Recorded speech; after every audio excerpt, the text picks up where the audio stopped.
back to another live stream of Yu-Gi-Oh! Master Duel and video game news. Today is Friday, April 5th. So I'm about halfway through 2 weeks of oddness as far as my schedule, and everything seems to be going pretty well on that non-YouTube stuff. But yeah, certainly that does mean that there's a need to make these streams a little bit shorter. Although there's probably a desire on my part and my fandom part, whatever small fandom I do have, to make these streams a little bit shorter anyways. Of course, there's inherently this lack of desire and counter desire by Twitch and YouTube, who would just want constant streams of super long watch time. We're getting new solo modes. And it looks like the tryout duel has started, so we have at least something slightly different to do today. Yeah.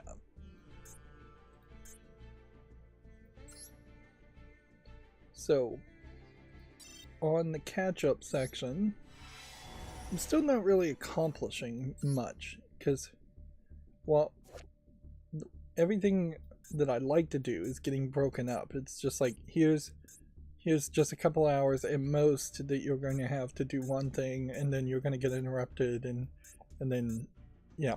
And I obviously am realizing in myself that I don't have a lot of coping mechanisms or skills around being interrupted. I don't think most people do, but also I'll admit that that is probably a symptom of ADD and ADHD. Interesting. Apparently I didn't log in yesterday, so here we are getting a second day login, or the date just rolled over, which maybe it did. But yeah, being interrupted halfway through doesn't allow for a lot of productivity. So mostly all I'm still doing is just playing on my Steam Deck, and yeah, it is there aren't even any loaner decks.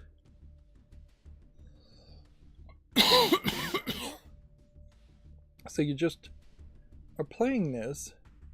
In this event, which Nibiru the Primal Being is added to the starting hand, details can be found in the event details on the right side of the screen.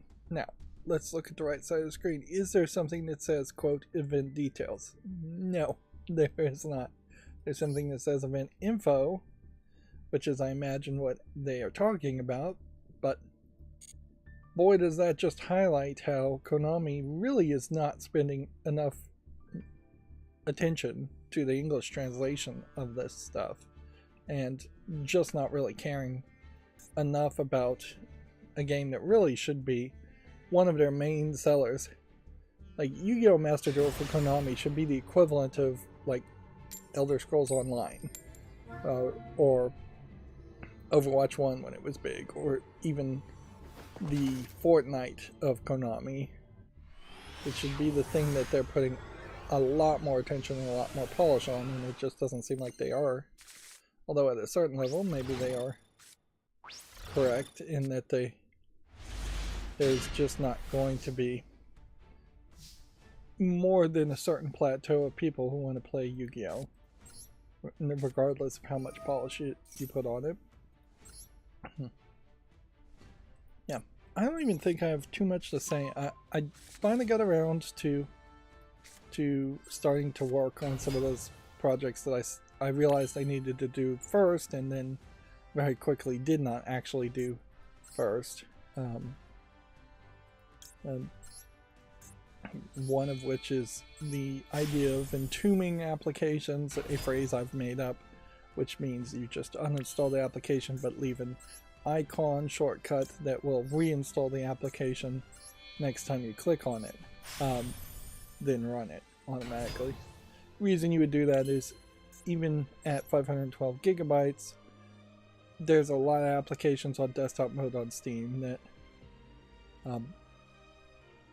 would benefit from being highlighted as install this, try this, or you tried this and you use it once a month and you're willing to just download and reinstall it, even though that might wear down your NVMe a little bit. There's perhaps a even larger reason to go with that idea too, on the Steam Deck in particular.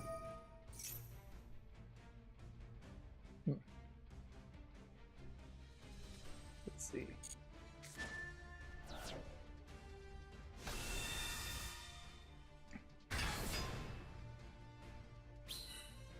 So I guess what I needed to do on that case was not go so crazy on that, but whatever. I kind of saw that coming.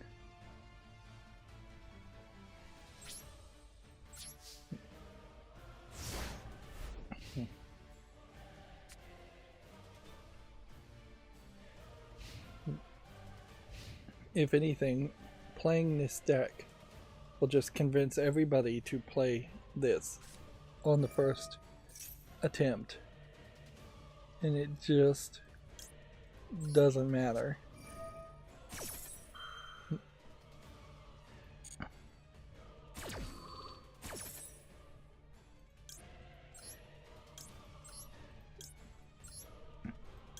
So yeah, I started to work more in earnest on the entombing script. I was running into a lot of problems just trying to figure out how you would integrate that with KDE Plasma, and I really couldn't find the right answer. It seems to me like there's either 1, 2, or 3 correct ways, or there is no right way to do it.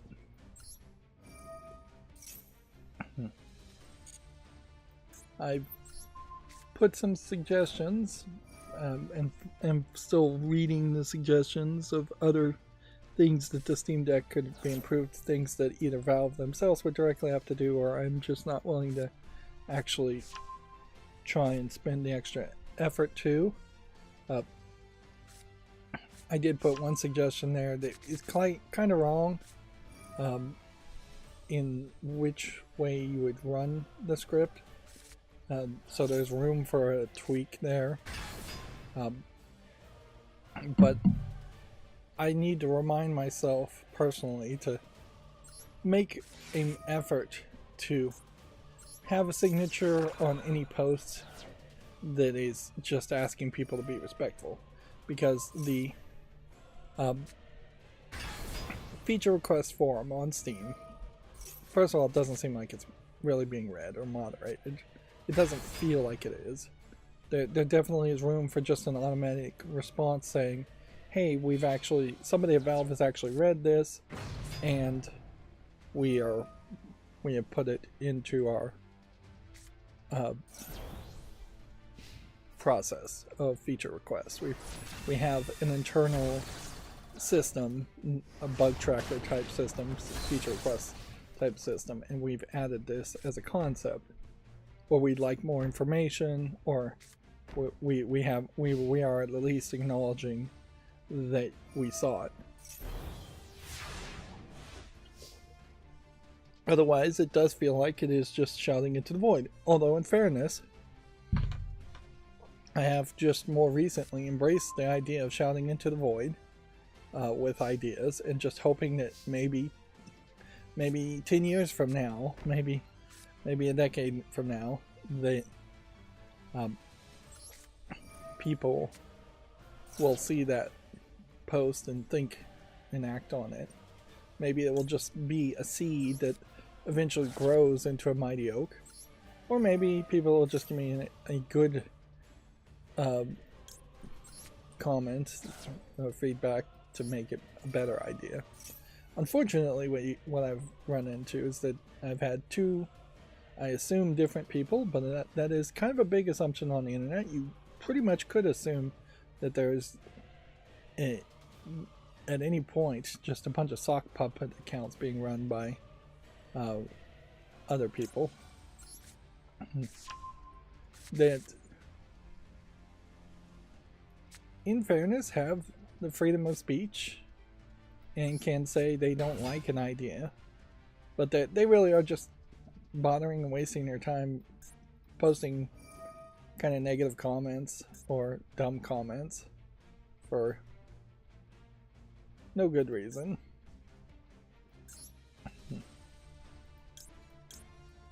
And that is my typical experience, is that you either get nothing or you get somebody who is highly opinionated and also highly negative while contributing nothing at all.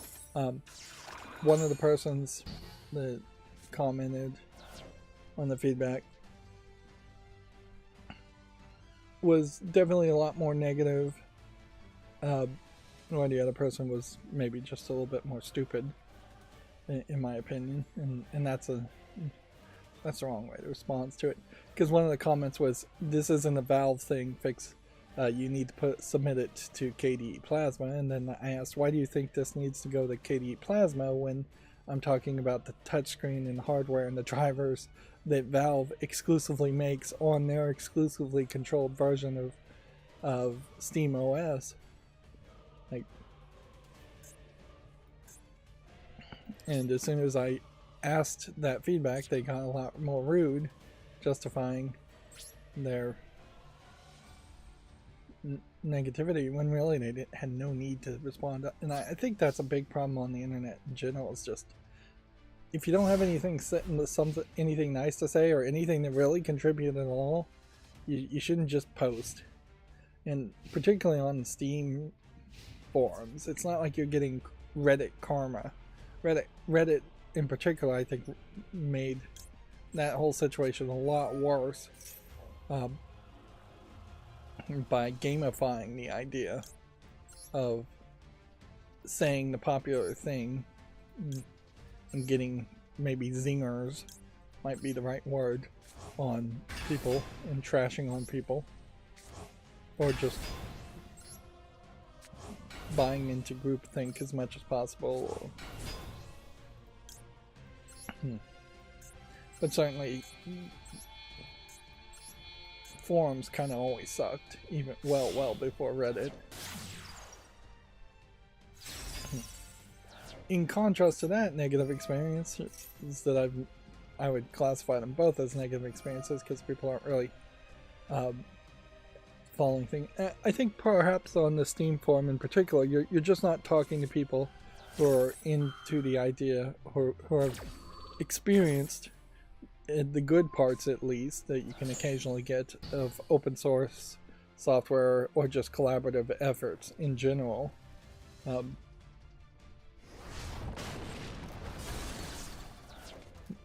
One of the flaws, certainly, with the Steam Deck suggested features forum and Steam's forums in general, is there isn't just an upvote or a bump feature. So you get a lot of people who will simply comment +1, and that just makes the comments that actually say something else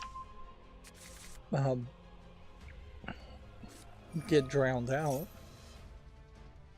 and you get a lot of people that say the exact same thing because they don't want to just comment +1, and that further drowns out anybody that has anything of substance, any real meat on their comments.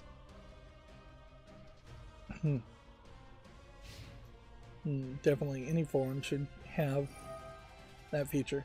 Now, but yeah, I started to say, in contrast to that negative experiences, I had an idea for taking a physical standard or making it a physical standard for micro SD cards. It could work certainly for mini SD cards and regular sized SD cards too, effectively flipping two of them on top of each other back to back so the metal pins are pointing outward, and putting that in one physical package.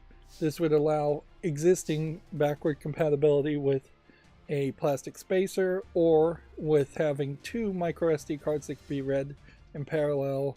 That way you can move files much more easier without having to have, well, in most cases you're going to need to either plug in a phone into a computer and a micro SD card, into your computer to move data between three things if you want to move things from one micro SD to another. Or you plug in a micro SD, move a file over to your internal memory on a phone, then you unplug that and then plug in the other. A lot of people I know aren't really moving files around anymore, but that's really assuming too that the people who aren't moving files around are probably also the people that don't have micro SD cards in the first place. So this idea of a back-to-back configuration, what I was calling double XP, I mean not double XP, double micro SD, would be to have two devices of existing micro SDs, or even better, a new standard that it would be one twice as thick, so 2mm roughly,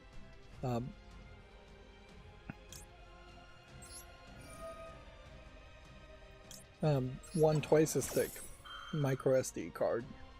Now, what's the advantage of having a twice as thick micro SD card standard now that would be a new standard that would only work with things that would account for that? Well, the advantage of that, pretty obviously, is that now you have 4 to 8 extra pins in a double micro SD card that can communicate in parallel with the existing 4 to 8 pins. They at one point added some more pins, and I might be wrong on the numbers, but yeah.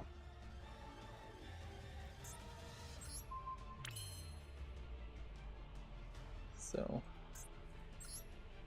you could theoretically, oh, I did not mean to run that. That was dumb.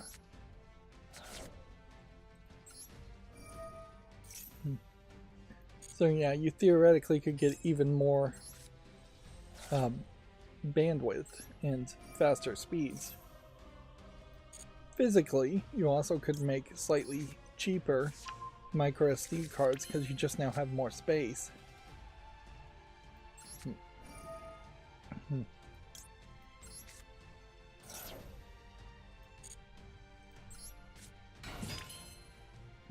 So anyways, I thought that was the beginnings of a good idea. It's also not a particularly complicated idea. If anything, I would imagine somebody has already thought of that idea. Anyways, so I found a very generic help email, contact us email for the SD Card Foundation, which is a conglomeration of several bigger name companies. And I sent off that email just because, once again, this is the idea of shouting in the void, not wasting a bunch of time, not doing something in this case that I couldn't possibly do anyways.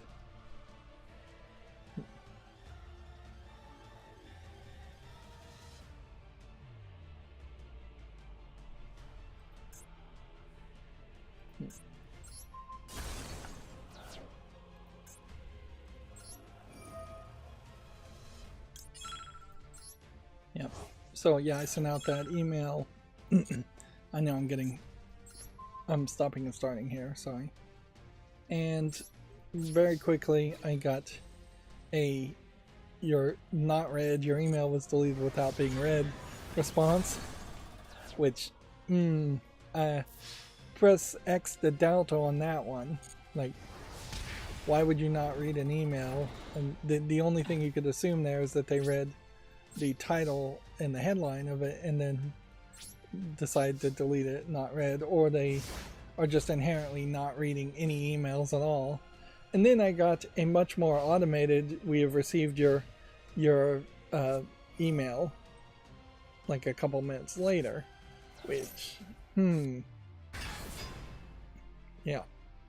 So even if they were trying to just do something that I imagine lawyers may have told them to do, which is to say, we never received this, we never read this, if we make something like this in the future, we refuse to be sued for stealing somebody else's idea. Not that I was going to do that in any way. Nor do I think my idea is really that unique that it really could be patented or copyrighted. But who knows these days what you could actually get a patent on. Seems like you can almost get a patent on anything. But I guess that is also a quick and easy rejection and puts an end to that.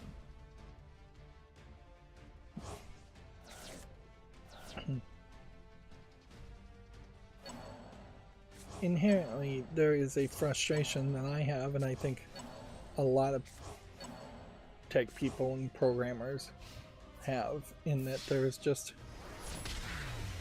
a lot of nonsense and a lot of antisocialness. And I would say even in myself, that gets encouraged because of all the just antisocial nature of everybody else in the world. Is that if you run into what is more than 50% of the time negativity, yeah, you as a programmer may want to just lock into your own little world and make your own programs and not really collaborate or talk or deal with other people. Notch in particular basically had those kinds of feelings when making Minecraft, and Minecraft was supposed to be this small indie project that he was just doing a lot for himself, I imagine, and it just grew and grew and grew until he's all of a sudden a celebrity and probably getting a lot of feature requests and a lot of positive and negative feedback and just being put in the spotlight, which programmers typically not comfortable being put in the spotlight.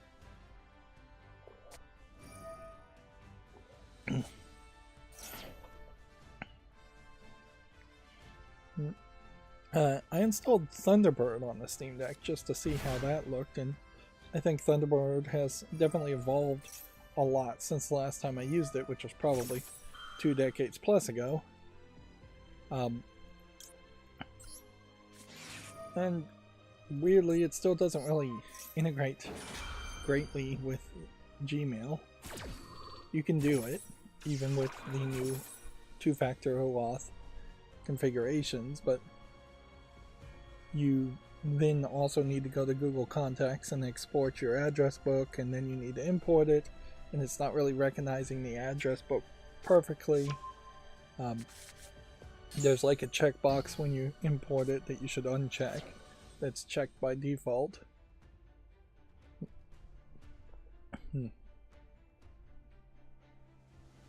And yeah, it is just extremely questionable whether you would really want to use Thunderbird and have an email client at all, when you can just go through Chrome to Gmail web interfaces and probably get things a lot quicker and easier. The only reason you would want Thunderbird is if you just want to get notifications every second you get an email, if you're up and down emails, and I don't know how many people really are doing that. It's going to heavily depend on just your lifestyle, who you're communicating with, and what kind of job infrastructure you have. There are chat functions, but they're kind of like internet relay chat functions for Thunderbird to do more of that. But the cell phones have just replaced everything, really. And it is an incredibly small minority of people that could use the Steam Deck without having a cell phone and without having a lot of the functionalities and applications just by default being your main client, your main program you use to get emails, SMS, take phone calls, things like that. Even video chatting, I imagine a lot of that is going to be through cell phones, which does just leave the desktop mode of the Steam Deck feeling like an also-ran.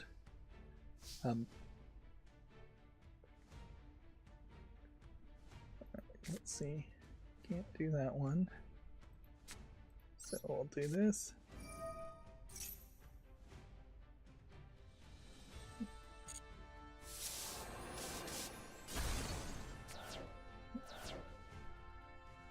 And then I guess we'll do this. Now we can't have 5 summons.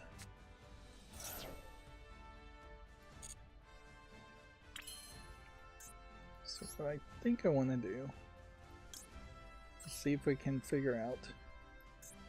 I already clicked the wrong thing, so we'll just do this.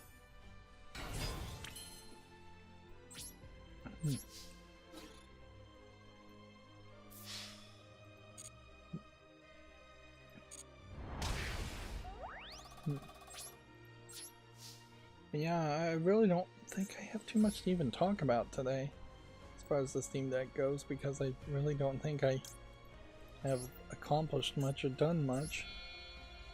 Otherwise, I've been spending a lot of time just working on that entombing script, and for the most part it's driving me crazy because I'm doing regular expressions to search for specific lines of text, and regular expressions are always the bane of my existence. What I'm doing should be working. Online testers say it should be working, and yet in a bash script, in a sh file, it's just not really working.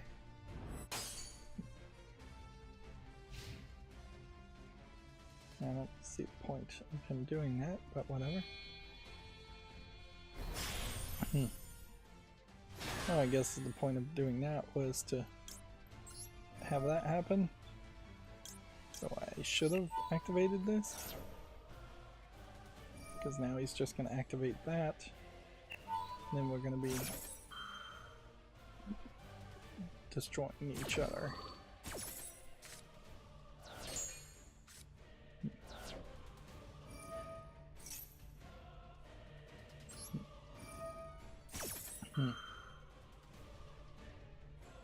Yeah, so the regular expressions are driving me mad simply because they're just not working. They should be working, but they're not working. And that, I don't know what to really do there. It's a lot of what I dislike about debugging, where it's like, do I add a question mark here, or a single quote, or am I missing a number 1 when it should be a number 2 or a number 0? Like,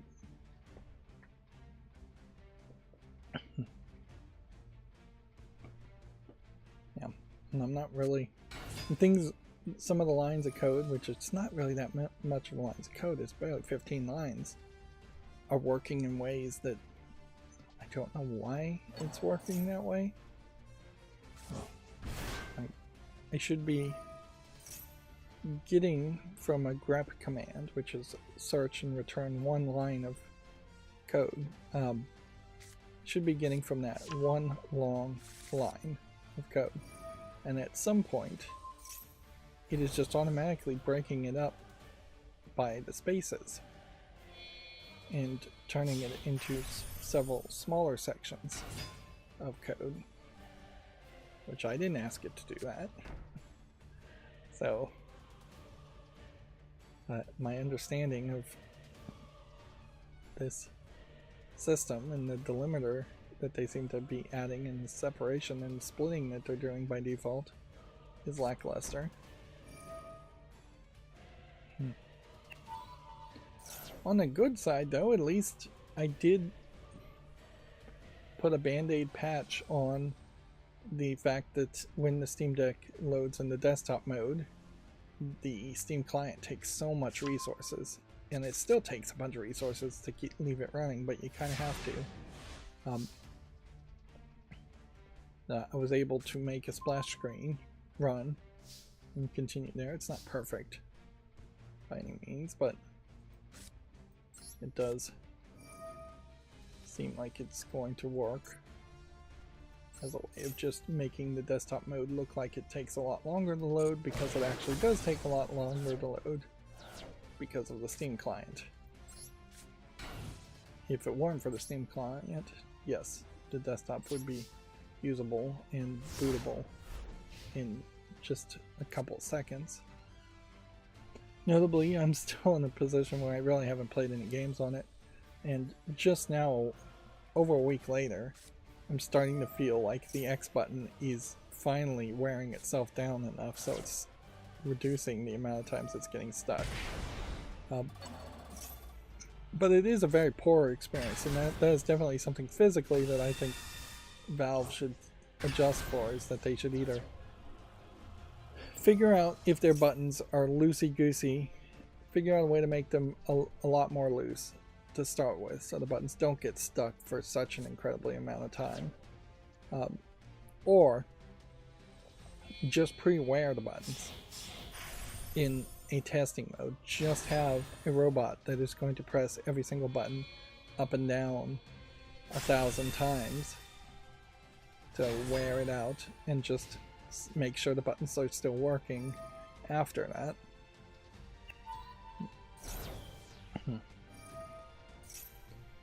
Particularly the X button is a major problem there. If I was playing other games, I might very quickly find that the Y and A button also are getting stuck, but I'm pressing the X button way more often than anything else to bring up the menu. I mean the keyboard, not the menu.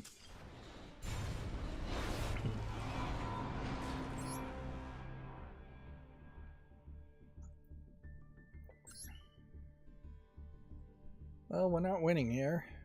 Is it because I'm getting unlucky, or is it because I'm playing a poor strategy? Probably poor strategy. Alright.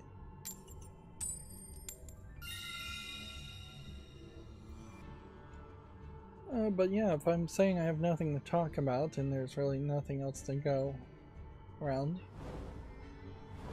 I did manage on the Steam Deck, I guess this is one thing I can say, to show it off to somebody else who was fairly impressed with it. Perhaps I got a little bit annoying trying to show everything off to them, but yeah. Inherently, though, my enthusiasm at the moment is probably way higher than what any random person, even a gamer in particular, a heavy gamer, would have enthusiasm for it. And I definitely do feel that I am very much like a YouTuber who's just hyping up, who's legitimately hyped, and thus potentially overhyped compared to where the real feeling is. Right now there is a Steam Deck dock that's on sale, 2 of them actually. I don't think I'll buy them right now because I'm still debating in my mind whether I would want just a dock always attached to the back of the Steam Deck. It definitely feels like there's just room to always have that attached. I also looked at Adafruit to see if there was anything that would have been thin enough to have a USB-C connected device on it to plug into the USB-C port. And there isn't anything really built right now, but I definitely could see, if the Steam Deck got popular enough in the makerspace, that there's room to have like a couple of buttons that would just plug into the USB-C port. So you could maybe turn the brightness up and down or something, just custom buttons there.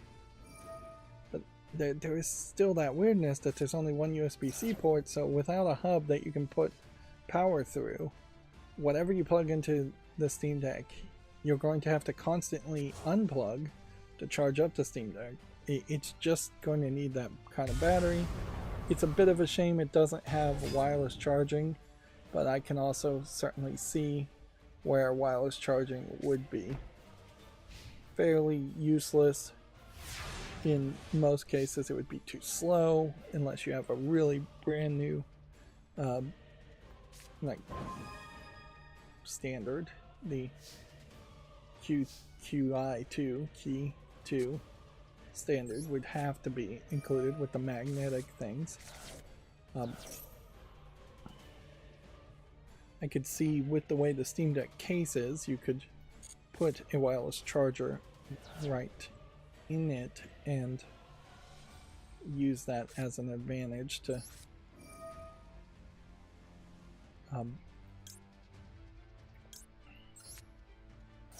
wirelessly charge while having the Steam Deck sit in your case.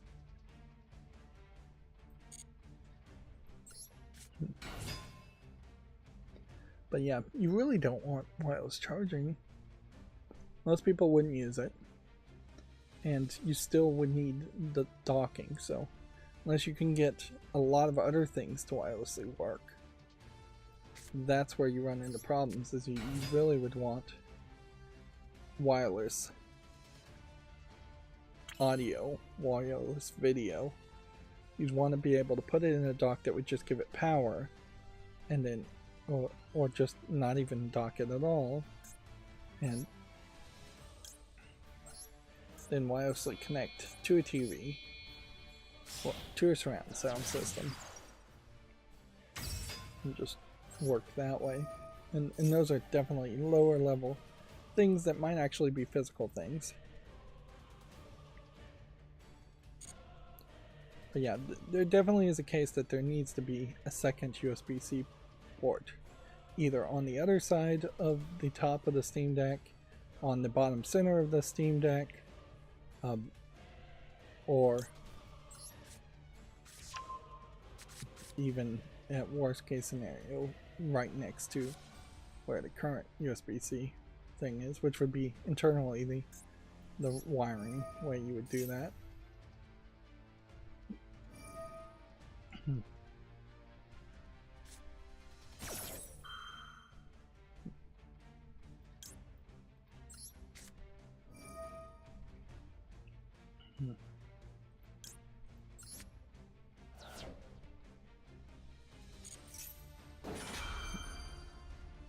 But yeah, having a second USB-C so something could stay plugged into it makes a lot of sense.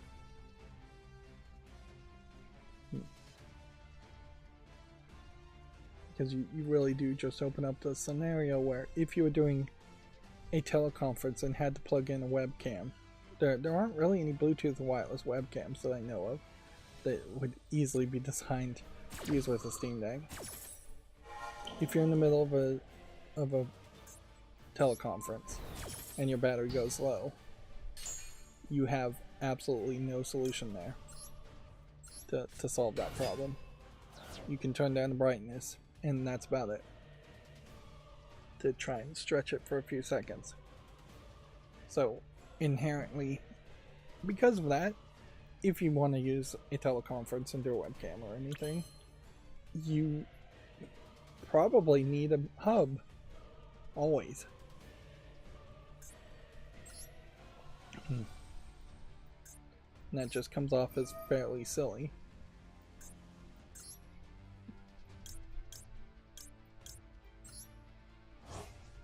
And it really, I think, goes to show how the Steam Deck was definitely being looked at as this is just going to be a video game console, and we're never expecting to even have any wired accessories as an option.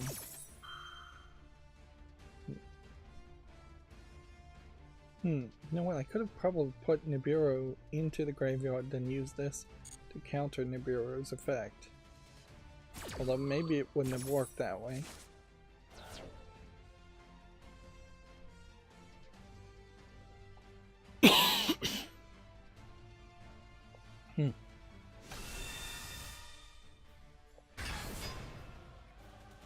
But yeah, that's about the only physical thing.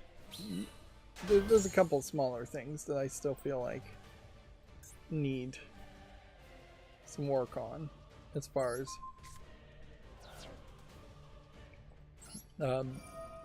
there probably should be holes for a lanyard. There probably should be a way to Visa mount the back. There probably should be some better thoughts on even cooling.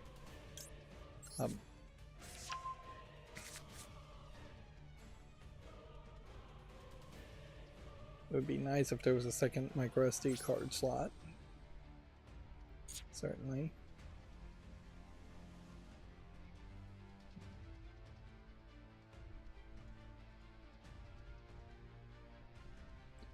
there is perhaps a thought about a fingerprint scanner, although inherently for Linux and for Steam OS and Steam, not sure that there would really be that much support for something like that. It is an interesting thought, perhaps, that with the Steam Deck in particular, maybe Steam could implement a fingerprint scanner. I'm not sure anybody would feel particularly comfortable with that idea, though. To have a fingerprint scanner log you in to different accounts on Steam.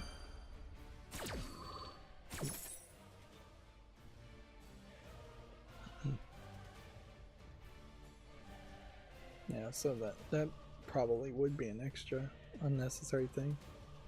You could get ridiculous and you could suggest like projectors being built into it. Short throw, low lumen projector built into the top of the Steam Deck so you could project to a wall. HDMI out as its own separate thing probably doesn't make any sense in modern times. I definitely want a second USB connection first before I add HDMI out, and HDMI in via HDMI or USB-C is not really necessary.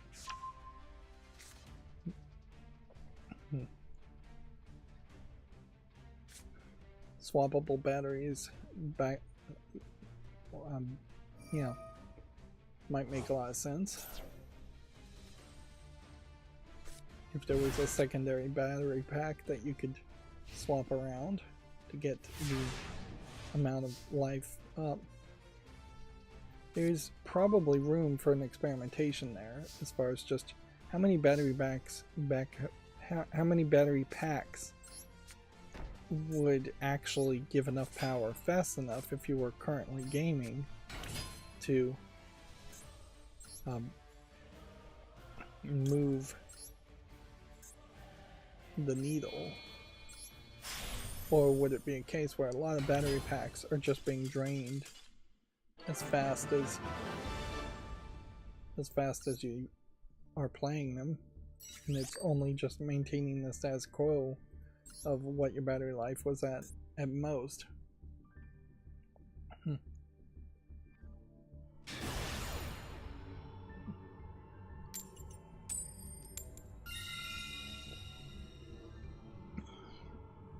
It's a little surprising, particularly on the Steam Deck, which has a lot of extra space compared to practically any other device. But it's a little surprising that there isn't just a retractable headphones holder in any case that I've ever seen. It does make this weird situation where if you had, say, wireless Bluetooth headphones, you're carrying those in your pocket on top of carrying the Steam Deck in a portable case. And if you have wired phones, you're carrying those in your pocket. It just doesn't...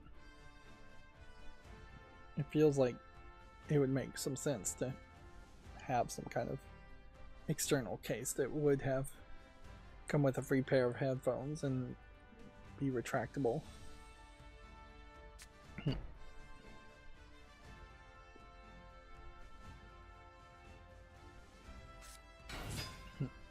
I guess if I do think about it though, adding the splash screen was one project that I did get done quickly.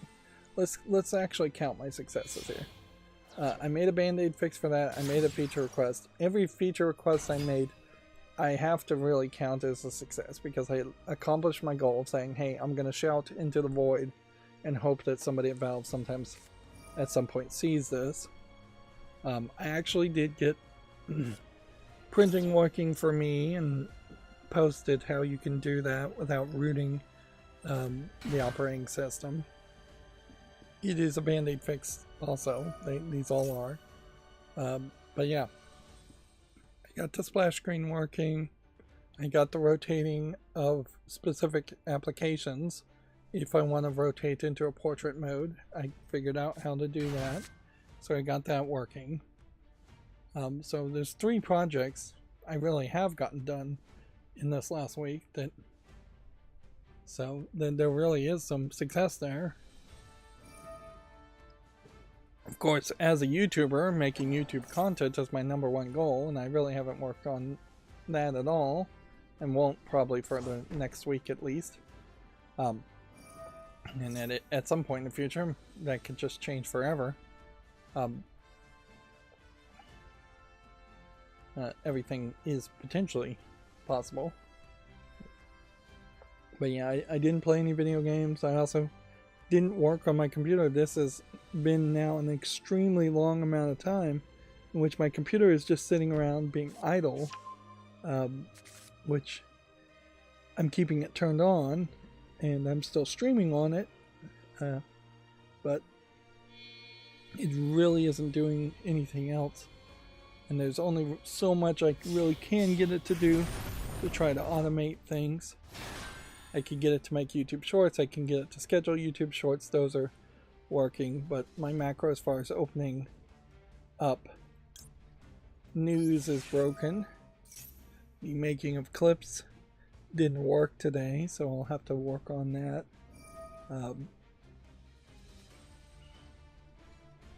And so that there is room for programming on my computer, which I'm not really willing to do. And I kind of want to just wrap everything up with the Steam Deck.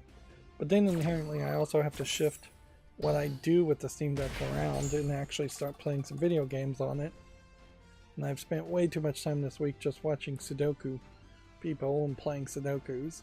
Like, I've really fallen into that obsession, even though I'm not really capable of making any footage around it because I'm too bad at Sudoku to actually guarantee successes at a high enough rate. And I am very much trying the Sudoku puzzles at the beginning of watching the videos from Cracking the Cryptic and another guy, I think he's called Sudoku Sleuth now, so I've expanded even more there. Which is fine because at least that's more video game related than what I've been doing in the past, which a lot of what I've been watching on YouTube has just been the same old like podcast type audio. But yeah, I've been spending way too much time there, and I haven't spent any thought getting back to Hand of Fate 2. And I really haven't spent any time scheduling videos, which is another thing I should do. So, you know, once I get all the programming down as much as I would like it, I need to shift what I'm doing with the Steam Deck down to just playing video games. Meanwhile, I'm also dropping the ball on Memento Mori, which is a game I don't want to drop the ball on.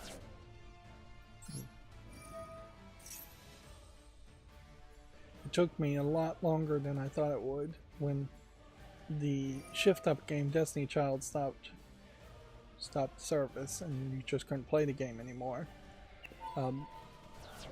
I added 4 mobile games. One was Star Trek Lower Decks based game. One was Tinkafuma, a explicitly adult game. One was Memento Mori, an idle anime gacha game that's not really even much of a gacha game because they don't add that many characters. It's very much a slow play gacha game. And then the other was 7 Mortal Sins, not to Ecstasy, not to be confused with 7 Deadly Sins, the anime. And very quickly I was overwhelmed with 7 Mortal Sins, Ecstasy, and uninstalled that. And then it took me months to finally just give up on Star Trek Lower Decks and uninstall that. So now I'm down to 2 games and I'm still dropping the ball on just doing all the daily quests. Part of that is because I made 2 accounts on Memento Mori, and so effectively that is 3 games. at that level.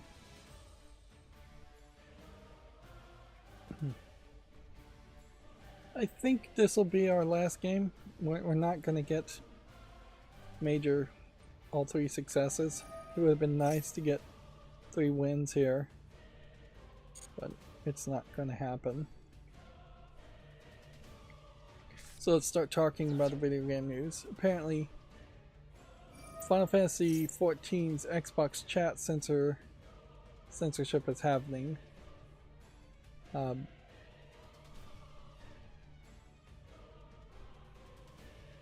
Which I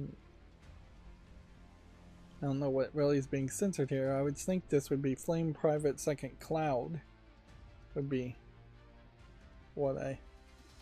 Oh no, it's not Cloud, it's Class. That makes more sense. So it's like Flame Private Second Class, and then ASS is a bad word, so it's doing a very poor job here of censorship. Really. There's a much better way to do that, certainly. But you can be far too loose on bad word censorship, but then and let people sneak things in, but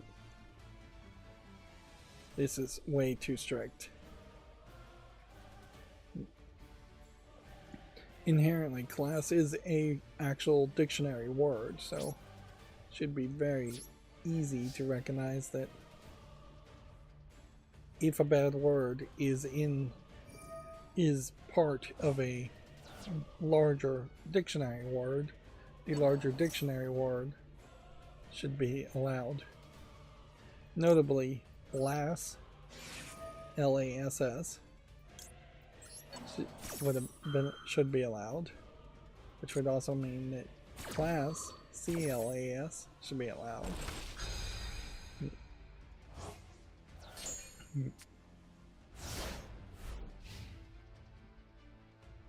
Let's see, Censored Gaming has several things here today. Yasumi Matsuno's thoughts on video games translations and localization. Matsuno is the director and writer of Final Fantasy Tactics, among other things. Let's see if we can get the full post here. It's a little long. This is my personal opinion, but I will share it with you. I believe that it is unacceptable for someone to alter the work without considering the author's intent. However, when the market or language is different, a direct translation may not convey the intended meaning accurately. This is especially true for humor. Therefore, I think some degree of alteration is unavoidable. The issue lies in whether the original author has consented to these alterations. Has anyone confirmed whether the author of Unicorn Overlord has approved its English translation? In any case, I think both arguments have merit, translating faithfully to the original and allowing some degree of adaptation. I encourage discussion on this matter as I do not intend to take sides. However, if the original author approves, I believe that should be respected. That's all. Which sounds like a fairly fair opinion to have. And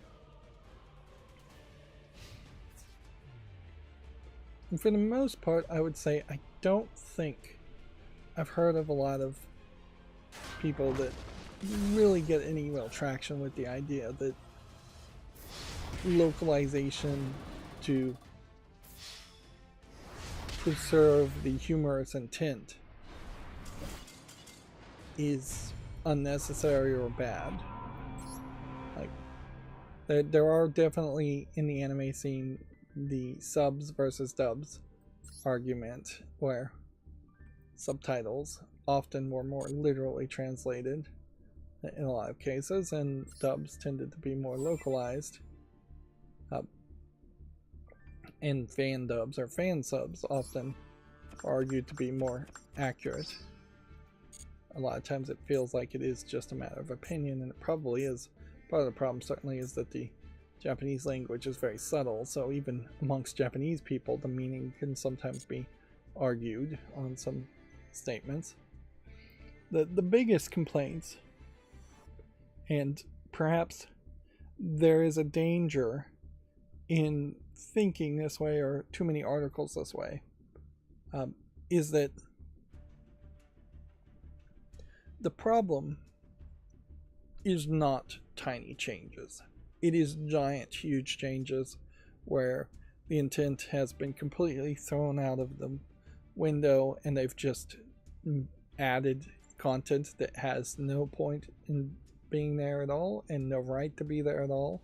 Localizers and translators have done that on many occasions, or they have intentionally incorrectly translated things.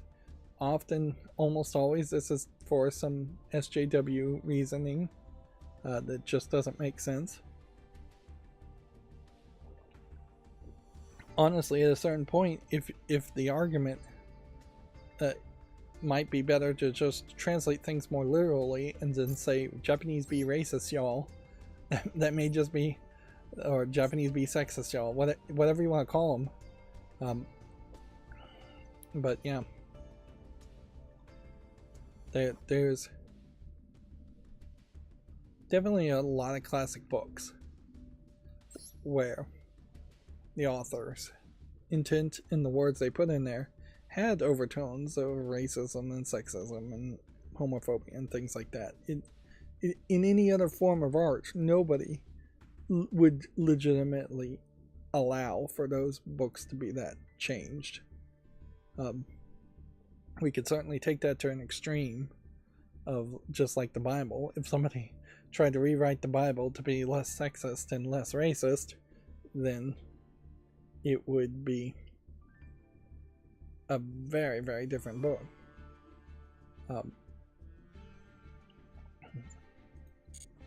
But yeah, in video games it somehow gets allowed. And my main concern here, and the point I was trying to make, was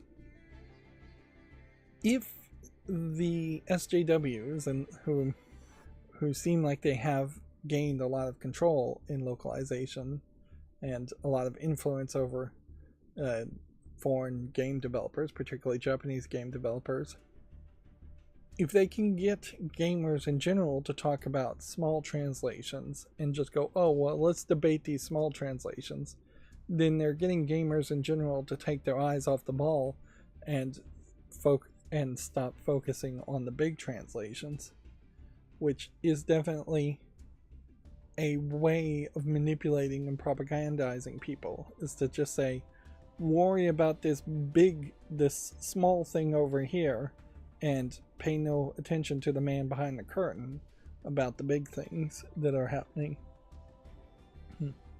Which, the bigger things should be more controversial.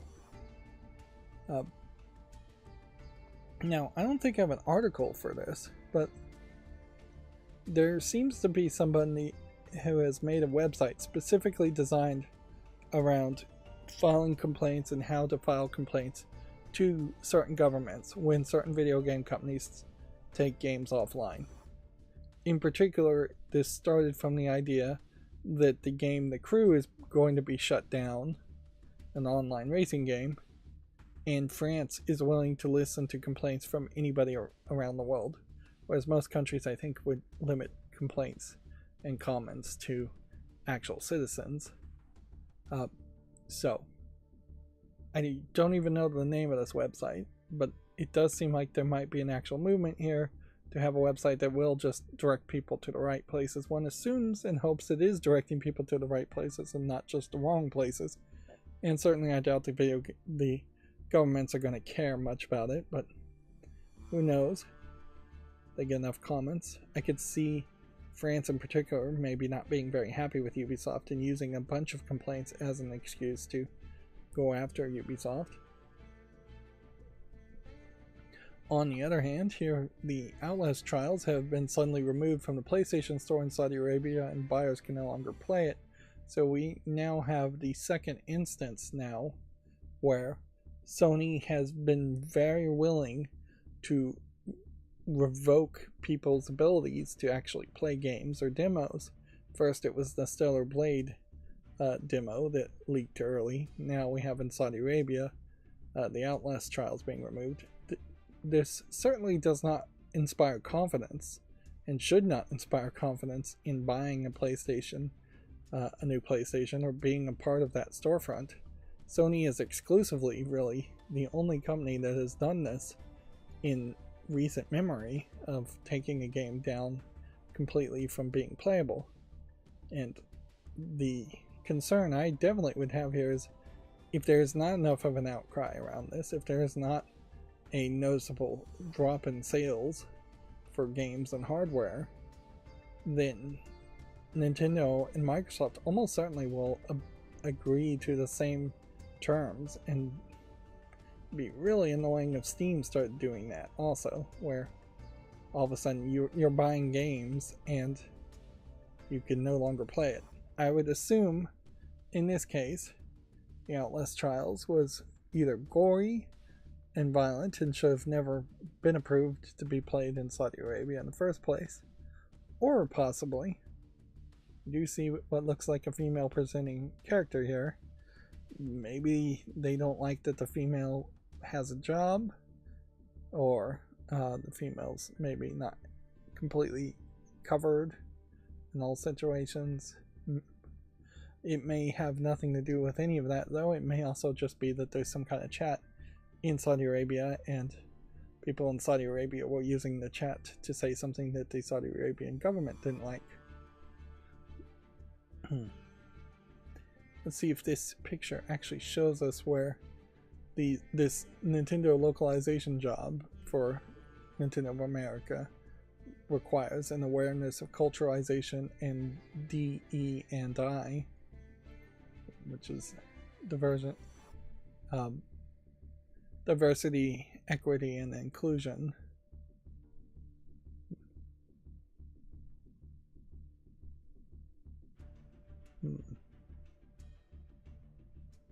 Where?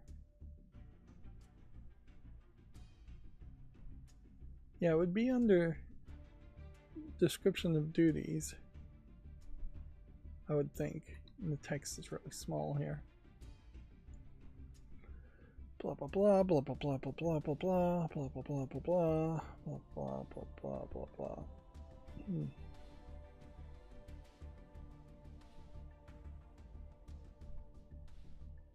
It's not actually listed on this picture.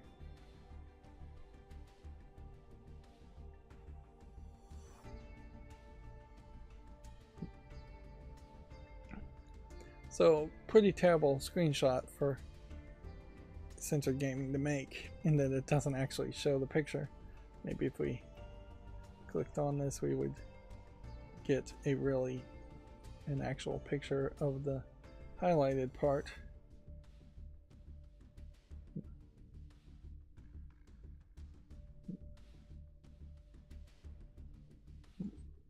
Nope. Just comments. In fairness, for a job listing, being aware of culturalization and diversity, equity, and inclusion is really a requirement, even if you don't agree with them. Like, you need to be aware of those things. But I guess also, inherently, this is probably coded language to say that you need to agree with them, because you wouldn't inherently get the job at all if you were not aware of culturalization and DEI. Again, I warn about just making the phrase DEI and the concepts of diversity, equality, and inclusion the boogeyman, and something that people should just hate and say, no, we should never have diversity or equality or inclusion. That is not the direction that people should go, in my opinion. It is a matter of how it's being implemented and how it's actually being accomplished. I actually would love to see more diversity, equality, and inclusion, particularly amongst the employees at Nintendo of America. And that probably won't influence too much as far as how games get made, since it's really Nintendo of Japan that's making all the games.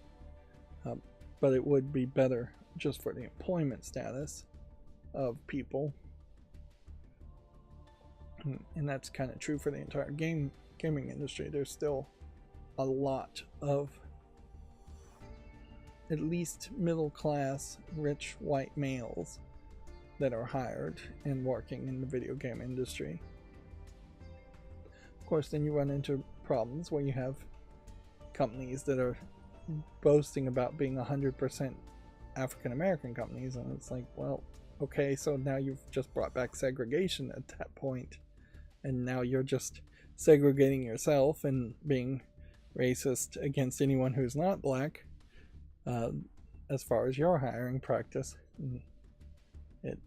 The arguments for integration in particular, I think, have been forgotten quite a bit in later generations. But yeah, you don't really achieve diversity by having 100% white males or 100% Africans in your company or 100% Asians in your company. Anyways, I think I've ranted about that one enough for today. Since we're trying to go short, let's move on.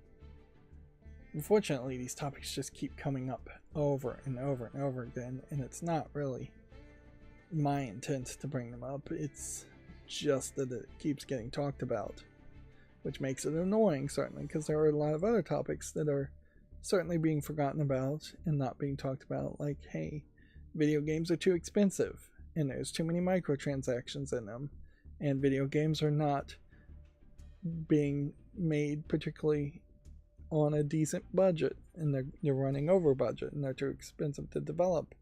And video games aren't very diverse in the type of gameplay mechanics that they have.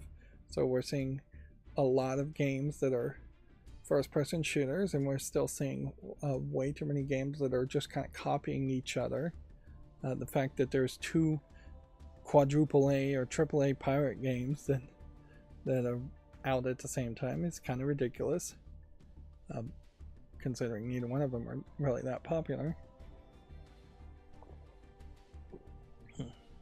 Too many sequels are getting made and have been made for decades. Let's see. Moving on. Video Games Chronicle says that the Saber Interactive founder says everyone seems to like to pick on Embracer. Matthew Karch believes his former employer has been harshly criticized for recent downsizing. I don't think they've been harshly criticized, but I will certainly see that there are a lot of other companies that deserve to be criticized as much, if not more. Embracer's situation from the outside looking in definitely feels more financially treacherous than, say, Microsoft's situation, where Microsoft has laid off a lot of people too, and they have less of a justification for doing that, since they seem to be making actual money. Embracer's release of actual games has been particularly low and not particularly profitable, so it's not surprising that they needed to lay off people. Of course, who can you blame other than Embracer for Embracer's mistakes? In every single situation, the way the people at the top, the CEO, the manager, ran their business was on this speculative, we're going to get inflows of cash from investors style of running a business, instead of running a business as on a much more realistic style of running a business, which is to say we're going to make a product and grow based on the profits of that product. Embracer effectively has been run like a cryptocurrency based company, where there's just this major speculation that people will invest in anything that has cryptocurrency in the name back in the day when cryptocurrency was hot, and that they never really needed to focus on having an actual product or making sure people actually would buy that product. On the other hand, we could scroll down this whole article and read it, or we could just take it for what it is and skip it, which is, this is somebody in the video game industry defending somebody else in the video game industry, and they probably have no extra knowledge than anyone else. This may very well just be a case where this guy is friendly with that guy, and thus they are covering. And it's hard to make an argument that there is a level of criticism that's too harsh right now as far as any video game company is concerned.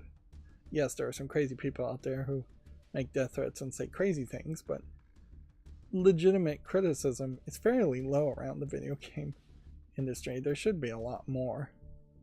And unfortunately, a lot of topics you really do have to just be like Bernie Sanders and talk about the same subject over and over again and just repeat it over and over again, which is what politicians used to do quite a bit to finally get enough people to pay attention to certain topics. And the overinflated nature, the over budget nature of video games is definitely something that needs to be talked about over and over again, and the poor management of video game companies is something that needs to be talked a lot more about. Moving on, the first Gears of War 6 news is going to reportedly be coming this summer. Multiple reporters are claiming that the first information on the next entry is set to be revealed. I don't feel like this guy is going to play a major role in Gears of War 6, because I don't think this guy played a major role in Gears of War 5. Although at a certain level it probably makes sense to just bring back, I think his name is Marcus Phoenix. But yeah, you've got Jeff Grubb verifying something that was said on the Kind of Funny Xcast, which was the host Paris Lilly making a prediction. Unfortunately, I know nothing about Paris Lilly, but I do know Jeff Grubb, and his willingness to repeat rumors or confirm or verify rumors is too high, and his accuracy is frankly too low. It's also very much just not actionable. Something called Gears of War 6 may be started to teased in the summer. Okay. Well, what do you do about that? You probably won't even have a wishlist page to wishlist it. If anything, you as a gamer could just catch up to play any Gears of War games you haven't played at this point, which if you played 5, I'm not sure you really would be in the right mindset to then want to really play 6, because I would suspect that either they're going to double down on the lack of on a more focusing on different main characters than this guy, and double down on the more open world sections of 5, or move the story further and further away from what the first games were. Gears of War as a series in particular has a problem in that it is definitely a early Xbox game that was made for gamer bros, and it's just now in 2024 not really palatable to make a gamer bro hyper masculine game. There probably is enough room to do it anyways, but I could see there being a lot of complaints from both sides. Regardless, if you make it quote unquote woke, then people will be complained, and then if you make it quote unquote based and it's just hyper masculine alpha guys, then people are going to complain. So you're going to have to be in the mushy middle to some extent, and that probably means your game is just going to not feel that interesting. And that's before we even see one bit of information. There are problems with the Gears of War series. What they could probably do is reboot the series, and that might help them a little bit or buy them some time. Remaster Gears of War 1, 2, and 3 to start with. Reboot the series, and then have it more in that direction. Yeah.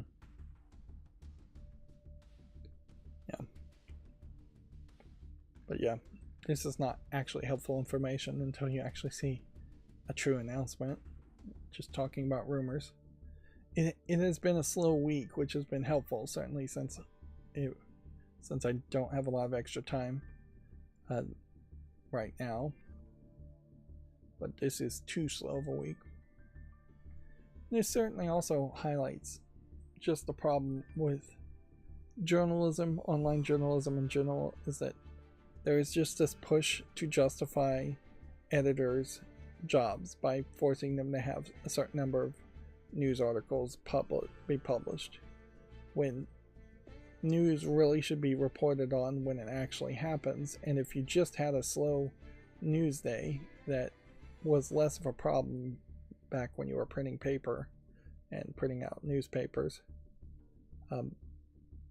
There is also just a lack of evergreen content that you would have for newspapers, for online stuff, video game reporting in particular. But yeah, it leads to a lot more gossip columns and nonsense, which is not helpful, particularly in the digital age when people have a lot more better things they can do with their time.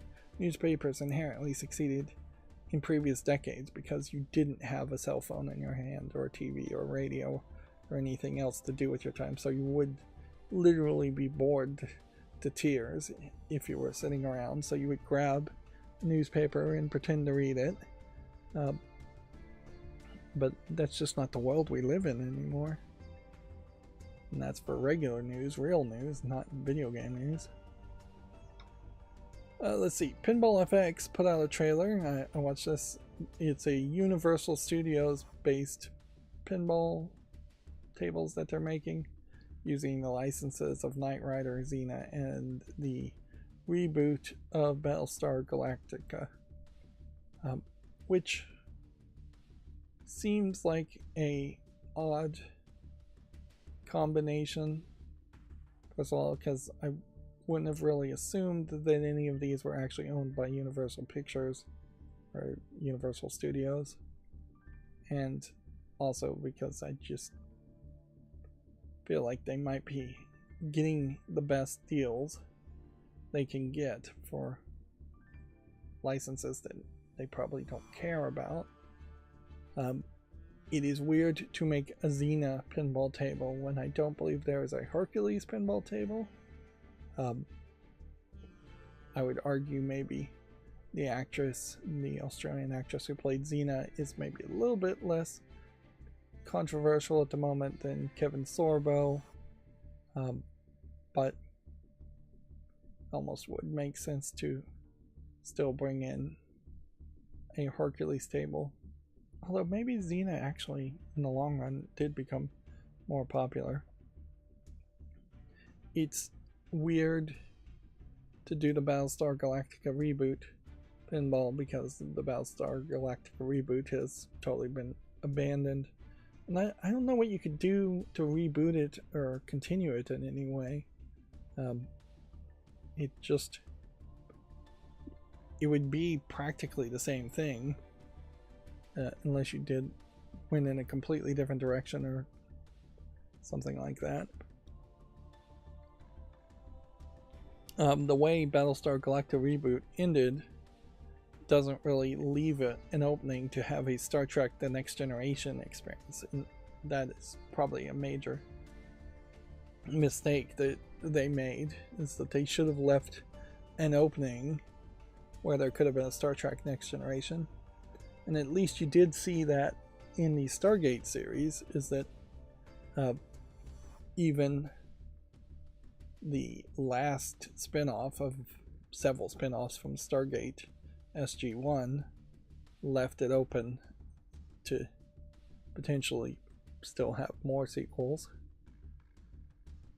And weirdly, they've dropped the ball on that and instead want to reboot the movie, which might be a way of starting the whole series, but I really do think Stargate as a movie can only sell so many tickets, whereas you could get a lot more with a new Stargate TV series. And then weirdly, Knight Rider, the talking car kit. I mean, it's barely a license at all. You could just have made a talking car parody pinball table.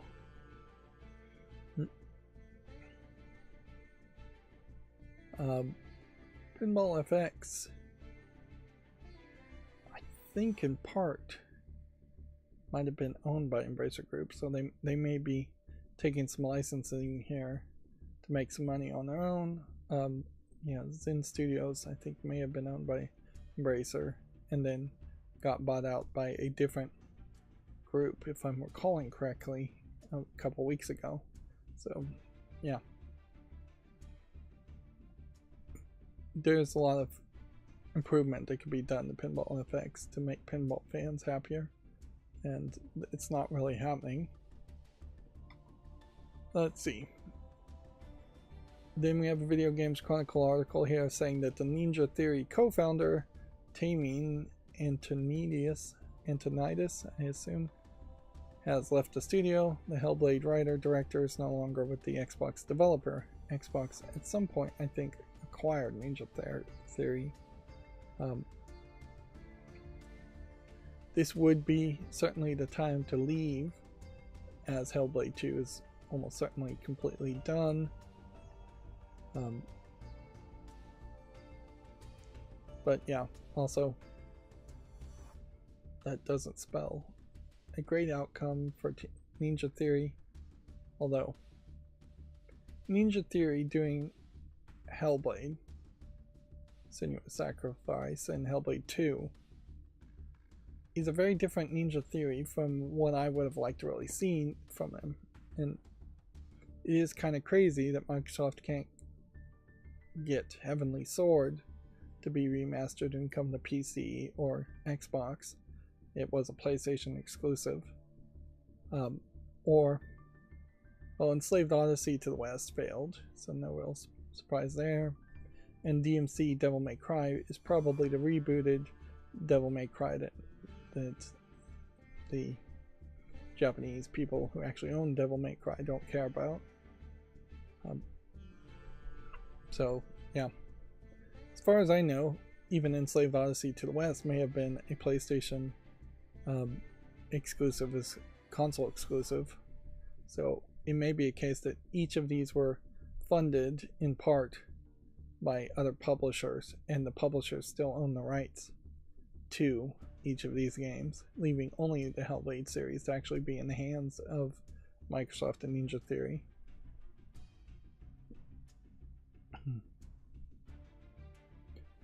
Being the writer-director of Hellblade 1, though, that's the only game I've played recently. It definitely felt like they were trying to do a lot of cinematic Dutch angles with the camera and do some way more cinematic directing in Hellblade 1. The writing in Hellblade 1, I think, is pretty weak.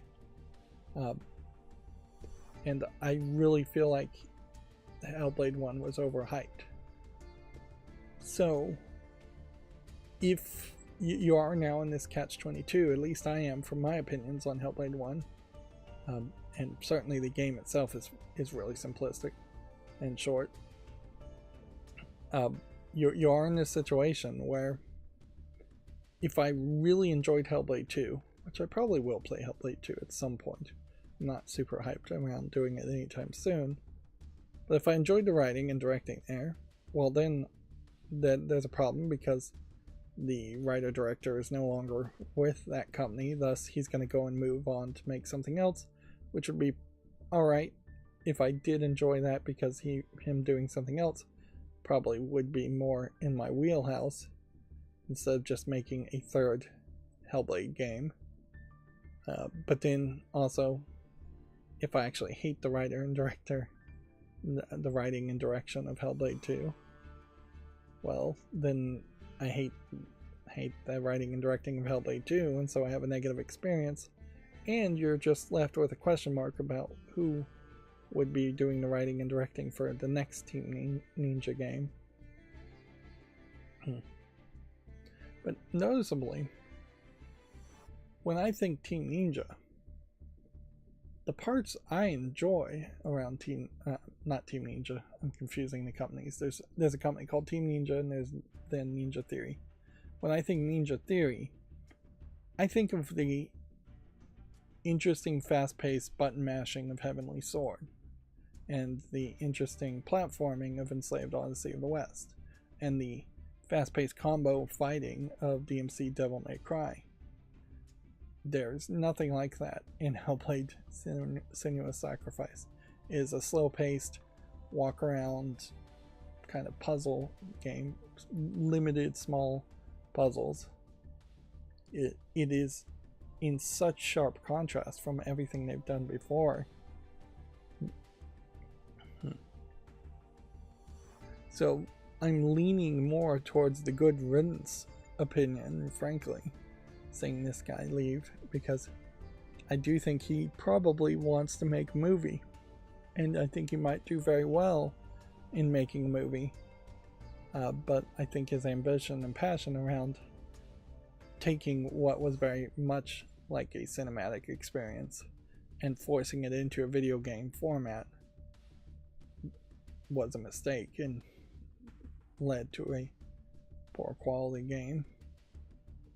I would also argue from a general perspective that one of the things that Hellblade sold itself particularly well on is that it was doing a lot of face scanning and high level graphics. As graphics have now gotten a generation better, they probably can't keep up on it, and it's just not going to be a major selling point to have a very pretty game with very little gameplay. Anyways, moving on. Let's see. Following up on that, you also have Hellblade 2 Studios Ninja Theory. I guess the studio in general thinks its fans enjoy shorter, focused games. And to a certain level I can agree with that, but also I feel like if any video game company makes that argument, they're probably just excusing the fact that their game is going to be way too short. I felt like Hellblade 1 was too short, really. And I would like to see that Hellblade 2 be 2 to 3 times as long as the first game. And them saying that the digital only version only costs $50 is not really taking into consideration inflation, deflation, and just the fact that there's $50 is still a lot of money. If they were selling a game for like half price, $30, $35 even, it becomes a better argument that way. But yep. Shorter, more focused games are something that I would want to see more gamers embrace, but also I just know that most gamers have been raised on grinding and they expect a little bit of grinding. You could certainly make an argument around something like Fallout, that there's a game that could have been split in half. Fallout 3 is a great example of that, and have more focus, less RPG grinding than that. But then you think of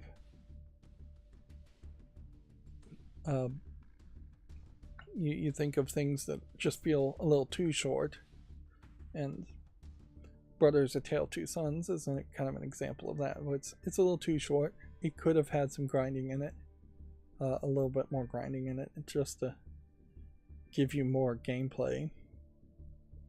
And inherently, I always think of it as on the scale of falling action and rising action, that roughly every 30 minutes you want to have some rising action towards a fight, and then after 30 minutes you want some falling action where you're maybe doing some slower platforming or puzzle solving, something like that. And if you're making like an exclusive puzzle game, it's much more difficult there than to have rising action and falling action, but you want to try and go with that. But it is much more trying to be on that cycle that I think makes a more enjoyable game than it is to have a specific amount of hours. A 10-hour game done very well is just as valid to me as a 20-hour, 30-hour, 40-hour, 100-hour, 200-hour game. A lot of those RPG games that are too grindy, though, feel like they are shifting the scale to the point where there is really never a memorable rising action section. Even when you're fighting bosses, it feels too much like fighting regular low-level minions in a lot of RPG games. Moving on. Let's see, the Roblox CEO, I think, said this, that Roblox is, quote, the biggest gift to teen devs, not exploitation, says the studio head. Roblox in particular has been accused of exploiting kids and teen developers, mostly because they are exploiting teen devs in that they've created a system in particular to have teen developers or developers in general in Roblox get paid in a company script in Roblox coins, effectively, for selling their mini games that they're making, of which you can never cash them out, but you can buy Roblox coins. And there's a lawsuit around this, and the judges have already started to crack down on this. And so yeah, this is an article not likely even worth reading because I am at least personally biased against Roblox. And in fairness, as best as I can be fair, there's just really no way you're going to create a system like this and not create exploitation, particularly in the case of having a game that's targeting people underage. But this is just not something that you can actually accomplish. You would be better off going for years and just not monetizing any of it, running ads on other people's creations and keeping all the money for yourself, that instead of adding the air that you could actually earn in-game currency that can never be cashed out. From a programmer stance, I'm more insulted by the idea that these kids are just being encouraged to believe that they actually would become a video game developer by making Roblox minigames.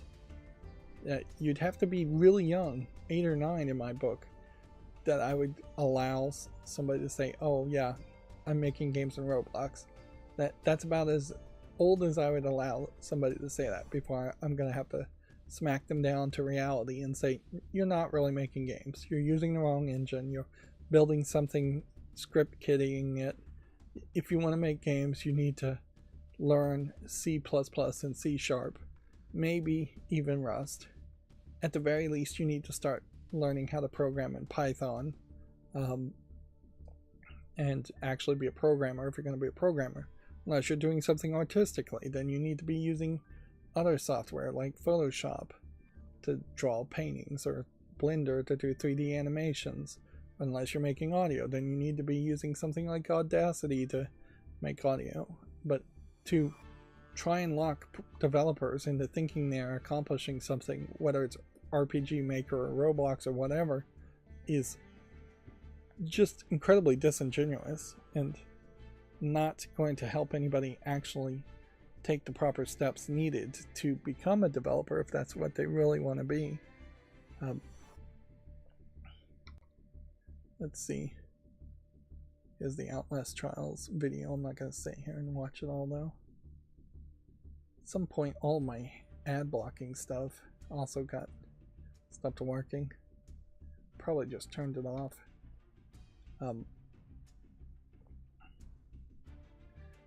GameDeveloper.com says a mobile Star Wars game, Star Wars Galaxy of Heroes, is coming to PC.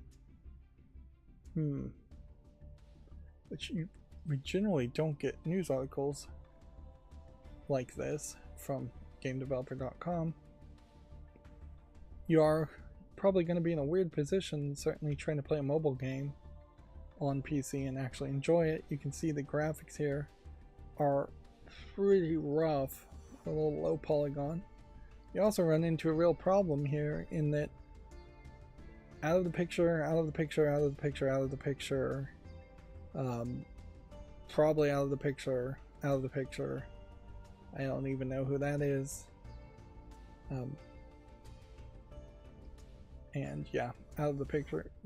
This is very much movies 1 through 6 as far as Star Wars people are concerned, and the cartoons. And that creates a weird situation where what Star Wars is now being sold as does not include basically anybody that you would recognize if you were an adult who saw Star Wars in theaters. And I just question how much Ahsoka here will really play a part in the new generation of Star Wars movies and series and things, and how much you can really just milk things like Boba Fett. The most recent one they announced was Star Wars The Acolyte with a trailer. On the other hand, maybe that works particularly well because maybe this is the characters people actually remember and care about. But you're not going to knock anybody's socks off with this kind of low polygon graphics. You'd have to remaster the whole game, and the game Galaxy of Heroes would have to be fun in the first place, which I'm not sure it really is. So yeah, I guess we'll have to wait till it comes out for me to get any more information or make a deeper opinion on it. Atari has nabbed Roller Coaster Tycoon 3 rights for $7 million, which who owned it before? Frontier Developments. The company currently manages the Roller Coaster Tycoon franchise under a long-term licensing agreement with the series creator Chris Sawyer, and is currently working to develop new titles and expand it. Interesting. So you have one of these rare occasions where the actual creator of a game owns the rights to it, and now the new Atari company that has nothing to do with previous Atari companies has bought the rights. Unfortunately, that doesn't sound great because the current Atari company has not really proven itself interested in just making console or PC games outside of making their own Atari console. I wouldn't be surprised if they got the rights to Roller Coaster Tycoon 3 just so they can make a real world roller coaster in an amusement park in the real world.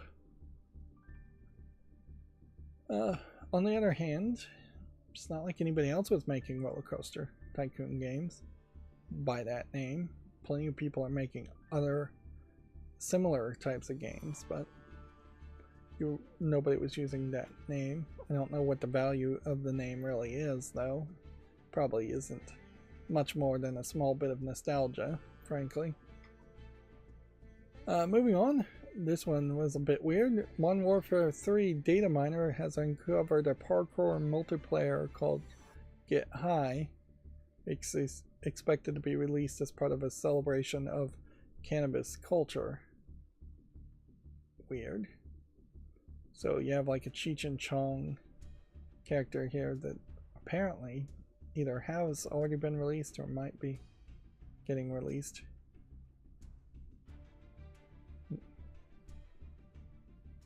This is the kind of thing that I suspect might be totally fake. But then again, I really can't put much past Modern Warfare 3. Anyways, they may be just getting somewhat desperate. The stereotype of gamers being lazy potheads that just sit around and play video games all day, I think is not as insulting as it might once have been. Yes, I imagine there still are a lot of lazy potheads out there. There might be a lot of non-lazy potheads out there that play video games also. But yeah,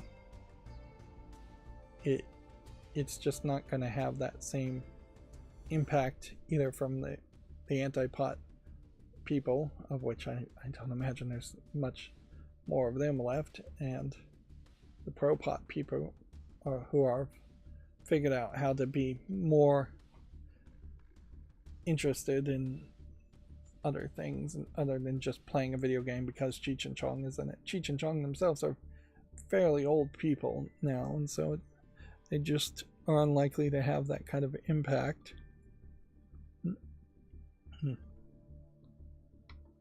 They were also talking about, now I have an article here where Helldivers apparently gave away a free cape to either all the players or some players, and anybody who's wearing the cape, the player base is now rejecting those players and kicking them from their teams in a level of like role playing, which is dangerously crossing the line between let's have fun together and role play and reject anybody who wears this cape, down to let's harass people who are wearing the cape who may actually want to play the game and wear the cape. It definitely extremely devalues the effort you made to make the cape. Video Games Chronicle says April's, quote, free Amazon Prime gaming titles include Fallout 76 on PC and Xbox, which I thought Fallout 76 was already free, but it certainly makes some sense why you would do that with the Fallout games, although giving away Fallout 76 is pretty cheap considering how they're promoting the Fallout TV series. Larry Herb here is apparently going to get back into podcasting, but more recently he started tweeting more often, 2 hours ago, 3 hours ago, 4 hours ago, but he's just kind of tweeting almost random tweets that are not particularly well thought out. Sea of Thieves gonna have 250 trophies when it arrives on PlayStation 5 on April 30th. That is video game related. Here's somebody else left Xbox. He's commenting on that. But yeah, April 30 says, hey y'all, I need your help as I get ready to return to podcasting. I put together this poll to see what areas of interest you would make for interesting topics. So let's click on that and see where he's thinking he wants to talk about. Let's see. Okay, this is some kind of podcaster. Microsoft 360. What format, both video and audio? Depends on what you're talking about. So this is an odd question to make number one. Is you're gonna have a lot of people saying both video and audio.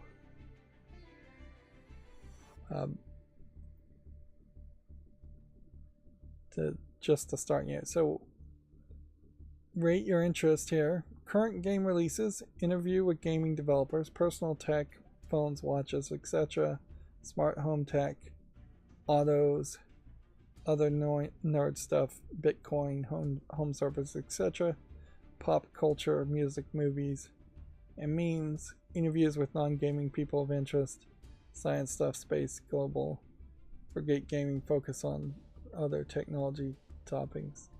So he does seem to have a bias that he wants to not talk about video games, but also, very noticeably, doing a poll like this, he has no passion at all. So whatever podcast he's doing, he's just doing because he's going to try and monetize his name somewhat.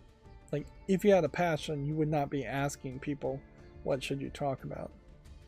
As a content creator myself, yes, I have a passion about talking about video games. If I just wanted to get views, I would have made a bunch of how-to videos and succeeded a lot better. Or I would have followed memes and chased the meta and inherently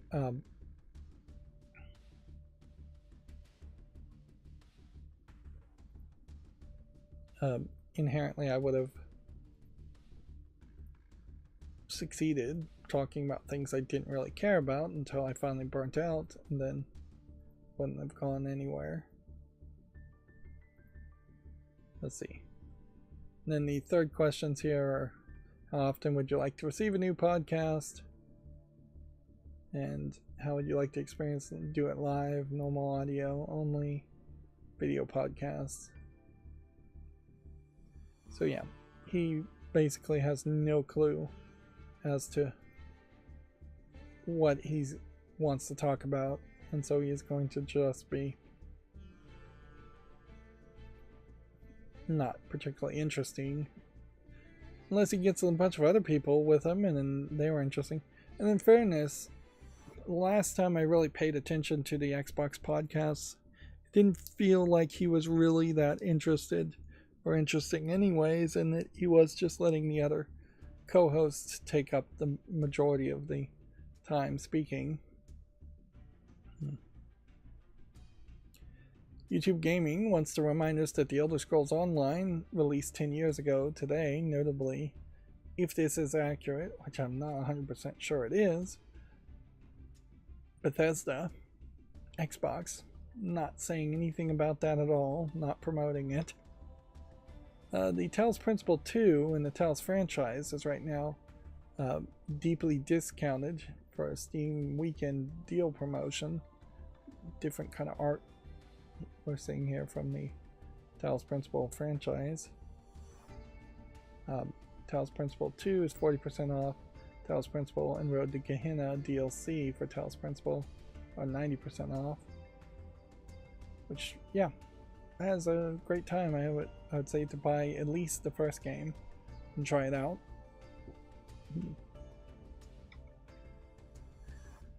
Video Games Chronicle says that online play for the Wii U and 3DS is going to be shut down on Monday. Players are still able to play games offline and download update data. It'll be almost certainly a very short amount of time before update data and maybe playing offline can't be shut down and won't be shut down, but I wouldn't be surprised if update data servers go down also.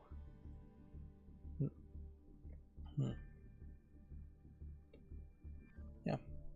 Inherently, I think you are definitely crossing a line here, and they probably have already pretty much crossed the line as far as perseverance or preservation, not perseverance, of video games, where I don't think even Nintendo would have cared if you had ripped the ROMs and emulated Wii U games years ago. They pretty much didn't care, I think, by the time the Switch launched. And the 2DS games are probably going to be the better games that you would really want to emulate and play. Hardware sales to maintain and repair these things are going to be extremely difficult, if not impossible at this point.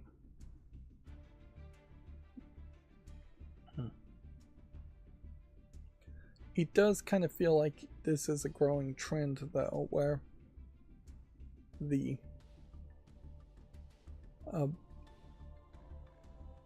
support for old game consoles is getting worse when it really should be getting better. Now this is interesting. Having not really paid attention to the Wii U, seems like at some point they made a version, or they made a mock version of a Wii U with a camera on it.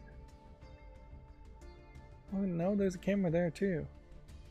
I think that's probably in part hurt their sales too. It's just having a camera on the device seems like a really bad move, but noticeably there was also, I think, a camera on the 3DS. There definitely is not a camera on the Nintendo Switch, and I think that's intentional. Now, honestly, I feel like that's the right move, is to just not have cameras on devices by default. Make them an accessory that can be added later.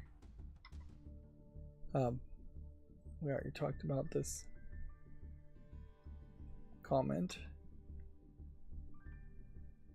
Microsoft has launched an Xbox Spring Sale, a little late for spring, but okay, offering of savings up to 50%, which I assume this is not really including physical hardware. And certainly with Game Pass, it's a lot more difficult to get hyped around video games on Xbox being on sale. Certainly with Steam sales being better. Discounts for over 1,000 products, which compared to Steam is a very, very small number of products that could be on sale. Steam summer sale easily could have 10,000, 100,000, even maybe 1 million games on sale at some level.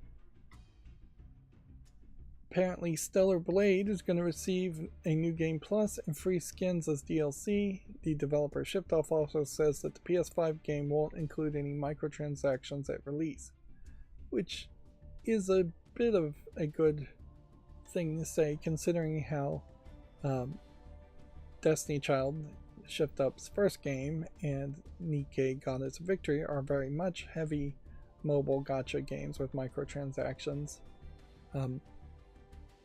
So there was a slight concern that would be the case, is that there would be a bunch of microtransactions in Stellar Blade and that it would try to be a mobile game on a PS5. And it may still very well try to be more of a mobile game with microtransactions in the longer run. But if you can play the entirety of the experience without any microtransactions, that severely limits what kind of microtransactions you could add to the game post-release. You would pretty much assume, though, that they would have just said no microtransactions, period. If they had already completely determined they would never add microtransactions, although there have been some companies that have said no microtransactions and then added microtransactions later, and that's caused some controversy, so perhaps limiting your statement is a smart move. Definitely are getting a lot of news and a lot of talk about Stellar Blade, which I think is really highlighting how there is room for success still for smaller companies. If they're given a chance, if they do something different, if they just have different kinds of graphics or different appearance or different attitudes on things and aren't just doing the same old first-person military shooter game over and over again. On the other hand, you look at the two pirate games and there's a lot of talk about them also, and yet I still don't feel very enthusiastic about it, so to each their own. Square Enix is reportedly reassigned a top Dragon Quest producer following delays. Yui Miyake will now lead the company's mobile games. Wouldn't be surprised. We've been seeing definitely some shuffling of management at Square Enix, but I also wouldn't be surprised if it still very much is a case where Square Enix is just always unhappy with how games do.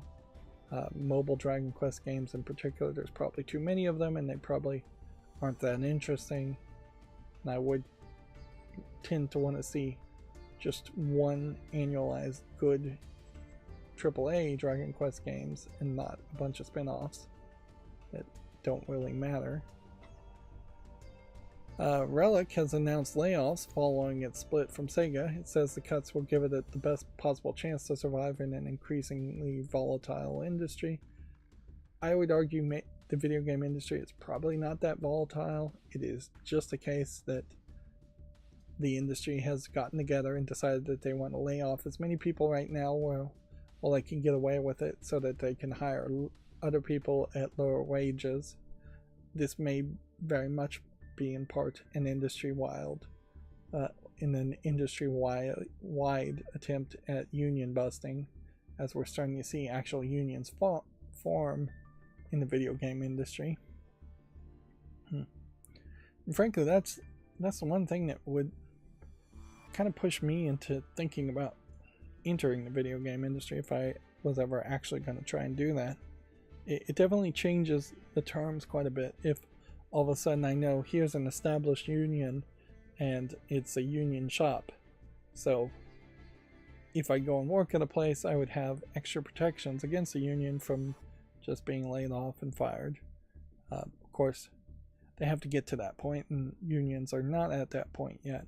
Right now we're seeing a lot of layoffs. Now would be the worst time to enter the video game industry.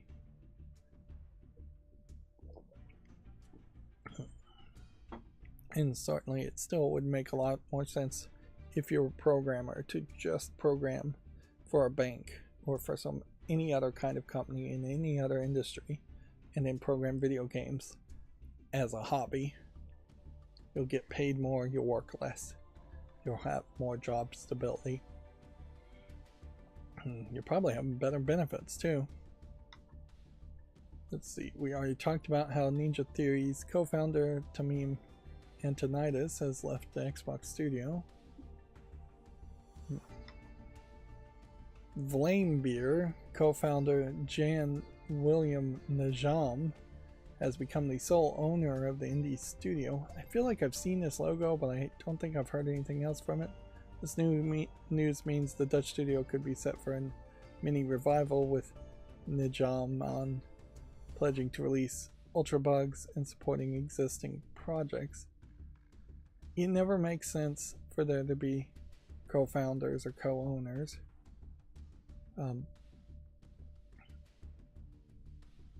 But yeah, as far as Blamebeer, Ridiculous Fishing EX is the only name of a game they're really mentioning.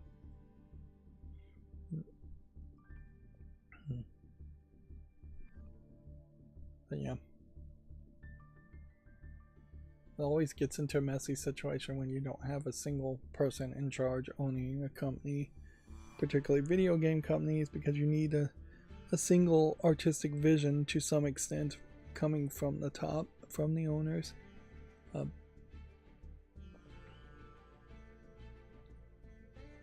yeah, in most companies it doesn't make a lot of sense to have co-founders, co-owners. Everybody starts their businesses being buddy-buddy, and then very quickly, once you start working with people, you realize you're not family, and you're not buddies, and you never really can be family or buddies. So you have to have just a, at best, professional, respectful relationship, and at worst, you have downright resentment to your co-workers, your co-founders. This isn't so much video game news as much as it is just Roku is increasingly seeming like it wants to suck more. But Video Games Chronicle says that Roku wants to patent the ability to display ads when consoles are connected to its TV or paused. The patent will check HDMI devices for inactivity and override the signal to run ads on your TV. Yeah. It doesn't matter if this patent actually happened or not. It sucks that this idea was even spoken into the existence. Roku has increasingly gotten worse and worse as a product and wanted to shove just more and more ads in front of people where they really aren't doing anything as far as new features or new support.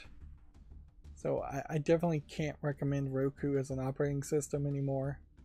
I would recommend a Chromecast, in part because you can install random unknown sources for Chromecast and make it do other kinds of Android apps. That your mileage will vary wildly as to whether the apps actually work, but at the very least, Chromecast, being run by Google, just has Google showing you ads. It is very much important to also recognize that you don't want for your network speed a Roku in your house. It is constantly calling home and sending in data, and if you block it, it just keeps on trying to send that data over and over again. When I look at my logs of block tracking stuff, it is 98% Roku trying to send data, maybe 1% Netflix trying to send data. and track you. It is very much not concerned with your privacy or respecting the amount of bandwidth you have. And this is coming from somebody who really liked Roku TVs originally as a concept. Now I'm at the point where I would be kind of happy to replace my Roku TVs with other TVs, just regular TVs with no operating system, and then plugging a Chromecast into them. But also, that would be too expensive to actually do. You could never connect your Roku TV to the internet and then put a Chromecast in it, but instead, even that's kind of expensive. And I don't think any customer is going to find this helpful or be happy about the idea that you pause a video game maybe for a second and then it starts showing you an ad. An ad, it by all means, if anybody earns the right to show you an ad, it would be the content creators who are giving you some level of entertainment. So if it was anybody that deserved to show you an ad when you pause a video game, it would be the video game developers, the companies, the publishers. But you're also paying for those video games, so they won't have ads in them, and we have firmly already rejected the idea of having ads in $60, $70 games we're buying. Perhaps if the Xbox gave you free Game Pass credit for watching ads, it might make some sense there in that case, but you are getting absolutely nothing if Roku accomplishes what they want to accomplish here. And that's part of the problem with Roku in general, is that they are giving you absolutely nothing and increasingly adding ads. They also forced everybody to accept their new arbitration terms and then write a letter to the lawyers if you want to opt out later. Otherwise, you could not use your TV anymore. Yeah, Roku is almost certainly going to be sued, and rightfully so, in the next year or two for their terrible business practices. Which is crazy, because they should just have a really good name and they should be the de facto smart TVs to buy if you're buying a cheap TV. And it's just not happening because of their own decisions and their own actions. And then Ubisoft has appointed a publishing vice president named Brenda Panagrossi as general manager for the US markets. Panagrossi has been with Ubisoft for 22 years and is now in charge of its market plans in the United States. This is a GameDeveloper.com inside baseball type article that's helpful to get the information, but not particularly very actionable information, because there really is not too much to do with that. So let's go through all the games that I'm going to make YouTube shorts on from the last stream. Yeah, and then we'll start going through games that maybe I will make YouTube shorts on. Like this Delta Protocol. Yeah, doesn't look particularly interesting. Nope. Nope. See, this would be the point where I'd start talking about the Steam Deck, but I really have burned out of anything new to say there.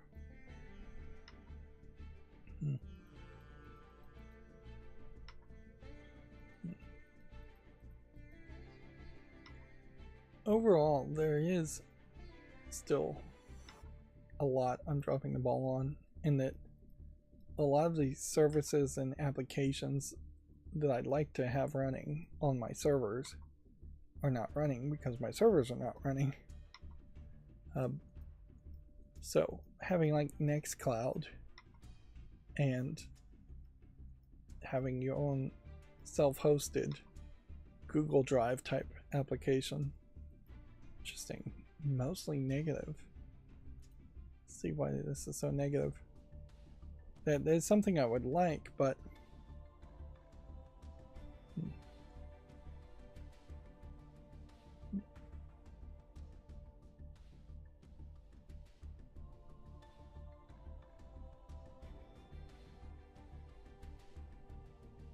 trying to read the negative reviews here, and they're all so long-winded.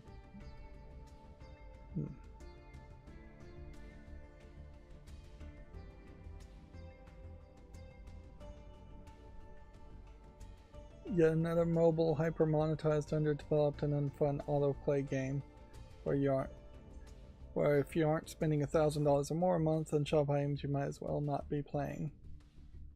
Okay, so it's just hugely over-monetized. But yeah, I'm just not doing... I've never found enough time to and enough focus to get my servers going. And so having things like a Jellyfin server running or a Plex server is something I should have running, and it's just not something I've done. I often have this thought as far as just I'd like to get things done so that I could enjoy them for the rest of my life, and then the contrast of that is I'd like to have entertainment to enjoy for the rest of my life. In particular, that's like my anime DVD collection, where I haven't watched really any anime in years, maybe an occasional series once a year. And yeah, I have a whole bunch of DVDs, but I actually don't have an upscaling Blu-ray player, which is really what I would like to buy at a cheaper price than less than $300.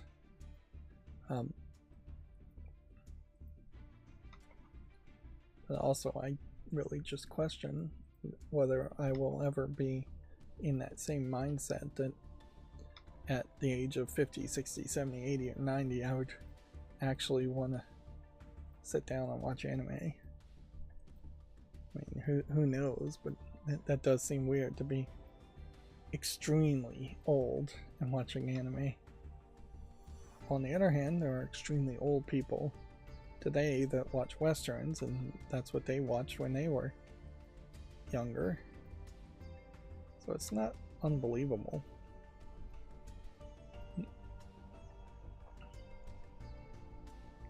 Yeah, there really is no argument whatsoever that it's a good thing that I haven't got my servers working and running. I just haven't spent the time on it. Instead, I've made a bunch of content, which in fairness, the content I have made has led to more subscribers and more views, and I am going up slowly here. This game's saverless. I was trying to figure out what country this was from, because I saw something about this, but I didn't pay enough attention to remember what was going on there. Definitely has a different art style.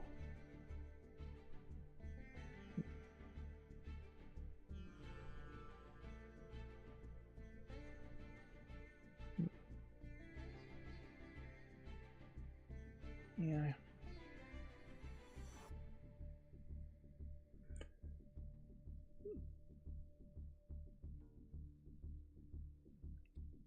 Yeah, there's something about this game, visually obviously, but there was something else about it as far as the developer, I think was like maybe Swedish or something. As best I can guess, and I'm probably wrong.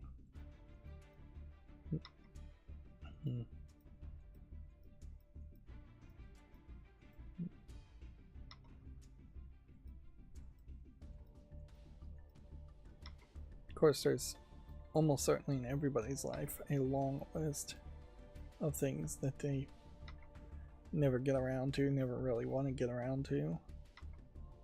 Things that should be done. The vast majority of that is based on just finances.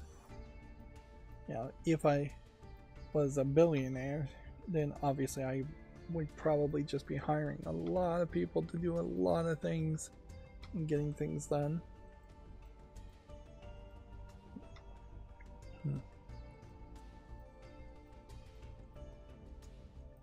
But also, everybody ends up leaving something unfinished. And that's not a terrible thing too, because if you're obsessive about finishing everything, you're either not really starting enough projects or you're exerting yourself to way too much of a degree to accomplish things. You're either not challenging yourself with your projects or you're not starting any projects at all.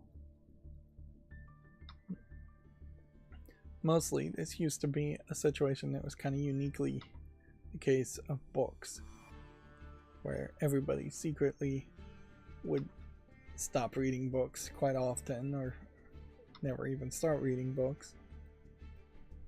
But most people have given up on that pretense, and it is just a case where people will openly say, yeah, I'm not reading that many books, or I'm not reading any books. And again, a lot has changed now with screens and cell phones, that you could be reading quite a lot in modern times and not actually be reading any narrative books or scientific books or anything. You could just be reading a lot of articles.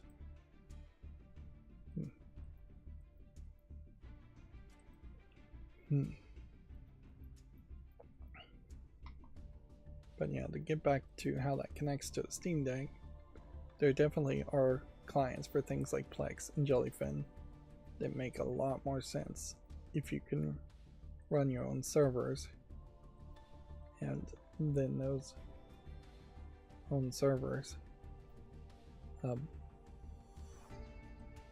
stream music and movies and data instead of filling up micro SD cards or internal memory on a Steam Deck.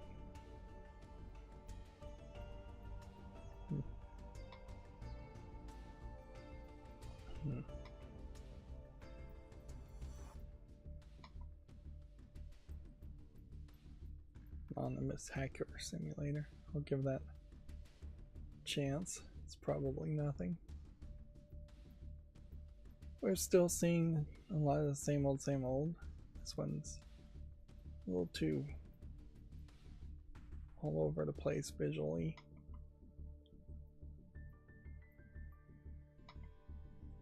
Unfortunately, there really is just never going to be a point where we start to see significant higher percentages of good games. All that seems to happen is that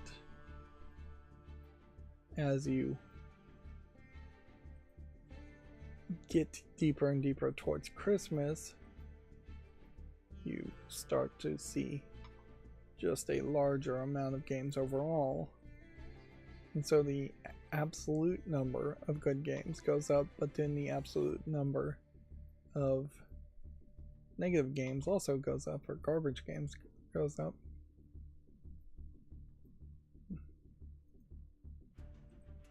So the early parts of the years are probably the easier parts of the years as far as curating games, and it's still not really that easy.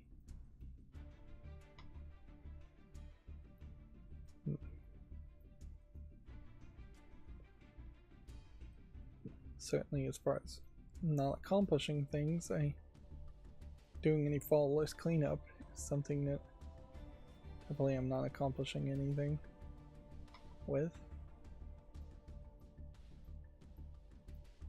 It's definitely a case that I got the Steam Deck thinking I was going to end up sitting in a waiting room for an hour a day, or longer, 2 hours, 3 hours, maybe even 4 hours, and then it did not turn out to be that case, so it just doesn't make a lot of sense to try and do fall list cleanup on the Steam Deck when you're only there for at most 30 minutes. it inherently, I don't think makes a lot of sense to open a bunch of tabs on the Steam Deck anyways. It is a very powerful system within reason. It is not an extremely powerful system as far as the amount of RAM. It's sharing 16 gigabytes of RAM as far as between its GPU and its CPU. If you start opening a bunch of Steam pages very quickly, you're going to start choking your amount of RAM down to a very uncomfortable amount. Whereas in contrast, I think I have 32 gigabytes of RAM on my computer that are exclusively just for CPU usage. And even at that, I already know that there's a massive amount of it that gets eaten up by Firefox running and opening a bunch of tabs.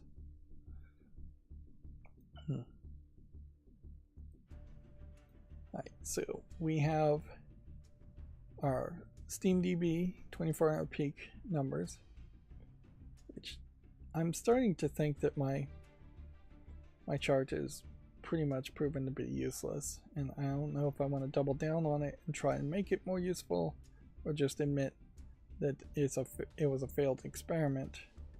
Counter-Strike 2 still massive numbers, and then we're seeing in 24-hour peaks very high numbers in the 100,000s for the top 15 or so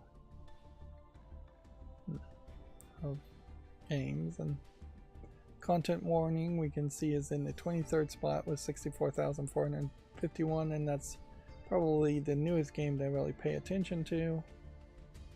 I guess maybe we can ask where Lost Epic is, or Epoch, if it's even on the list anymore, if it's fallen really far down. Palworld, maybe we'll get a boost when it gets some updates. But yeah, sound pad is really low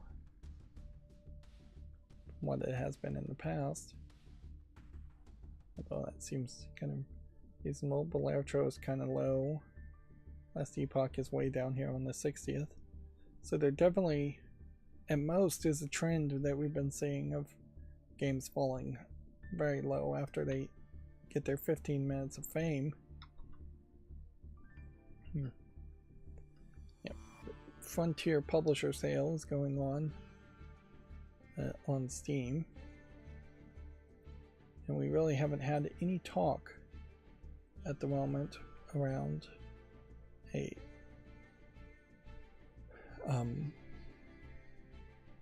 summer sale.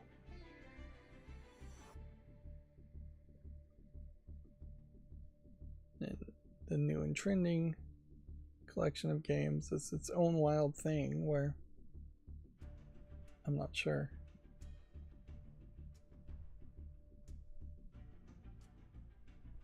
whether you should trust it or not, or whether it's helpful. You could probably trust it as much as you could anything else, but any other list. So let's just quickly see what this publisher sale is all about. Yeah, Plant Zoo, Jurassic Park Evolution 2, Stranded Alien Dawn, Planet Coaster.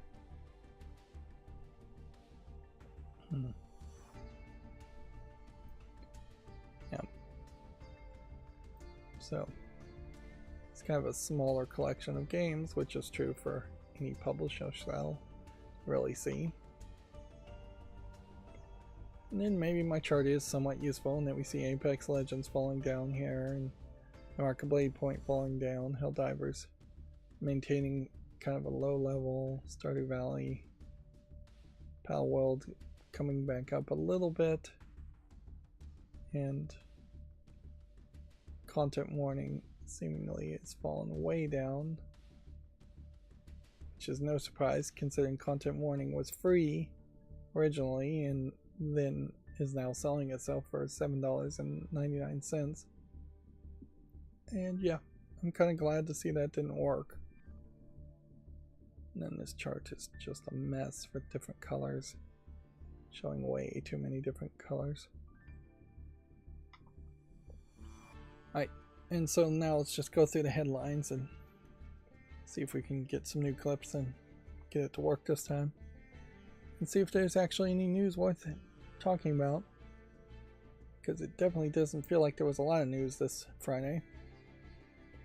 Now I do get the weekend off, so maybe I will find some way to accomplish a little bit more on the weekend, but I also wouldn't be surprised if I just keep working on the Steam Deck all weekend. Anyways, headlines. A new look at Star Wars Outlaws is coming next week. I'm already at a point where I can't keep the Star Wars games separate in my mind. Reminder, online play for Wii U and 3DS will shut down on Monday. Helldivers 2 Democratic Detonation War Bond launches next week. It includes new weapons, armor, capes, and emotes.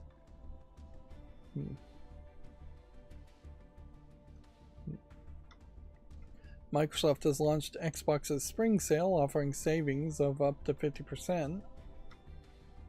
Tekken 8's first DLC character is now available for all players to purchase. Stellar Blade will receive New Game Plus and free skins as DLC. Modern Warfare 3's latest free trial is live and includes new Season 3 content.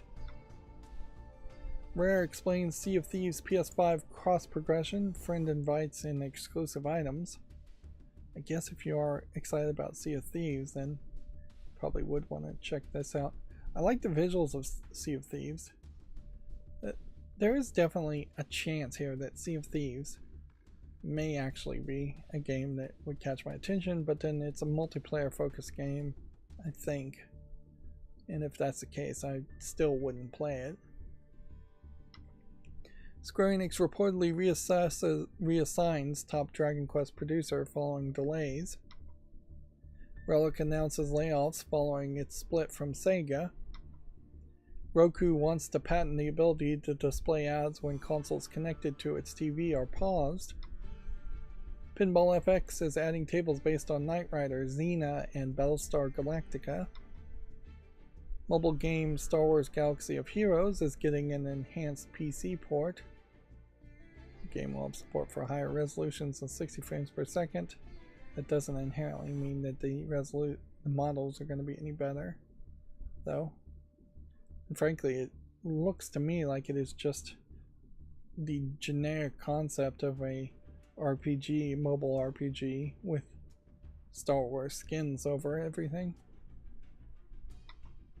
Modern Warfare 3 Data Miner uncovers a parkour multiplayer map called Get High. Next week's epic free game titles have been revealed. Ghost Runner is going to replace Outer Worlds Spacer's Choice and Thief. I'm still very much having an inability to log in and pass the CAPTCHA on the Epic Game Store. So I can no longer claim any of these games on the Epic Game Store, not that it really matters. Roblox Studio head insists children using it to make money is a gift, not exploitation. I will not repeat my commentary before, just to save time.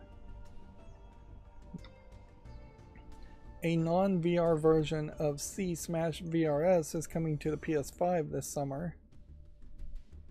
Now, what's weird about this is that they are promoting this by showing it on the PlayStation Portal, which would just mean it's streaming from the PlayStation 5.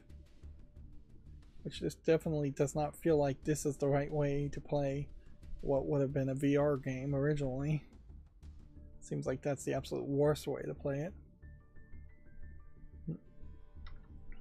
April's quote free Amazon Prime gaming titles include Fallout 76 and on PC and Xbox.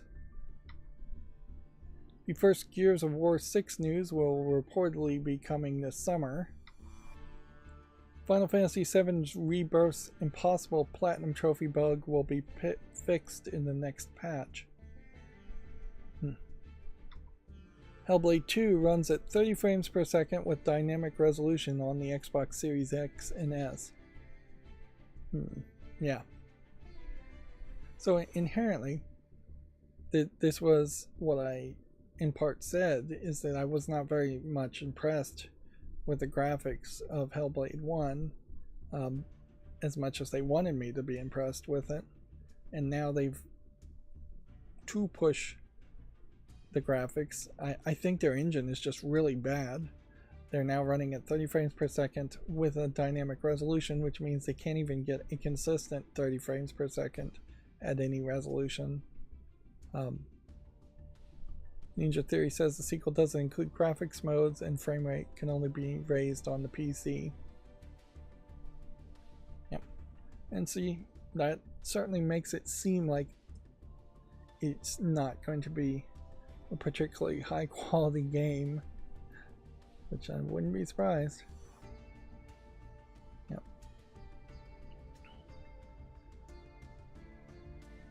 It definitely feels like if we were to gamble, we should be gambling on Ninja Theory being the next company from Microsoft that has major layoffs, if not being completely shuttered.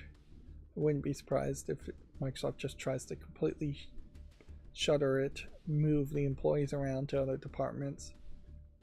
But they are all based out of, I think, Ireland, so, or that North UK areas somewhere. So if they were going to shutter it, they would just be closing down the office or making it a support studio or something like that if they're not going to completely shut it down. You can't just move them to a different office in a different country.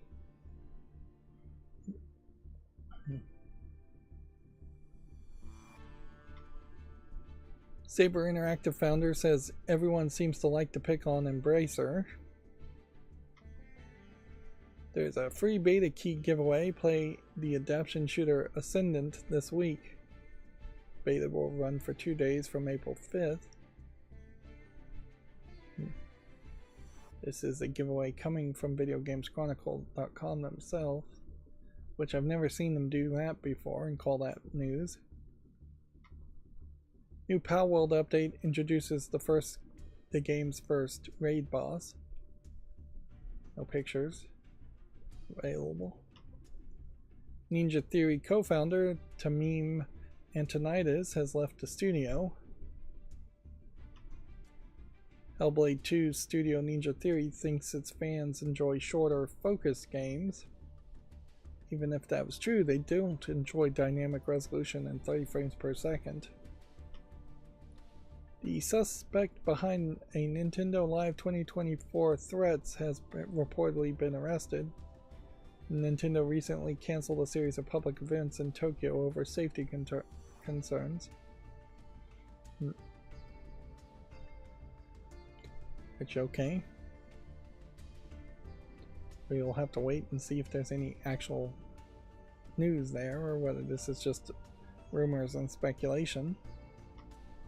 Hollow Knight Silksong has been raided in South Korea.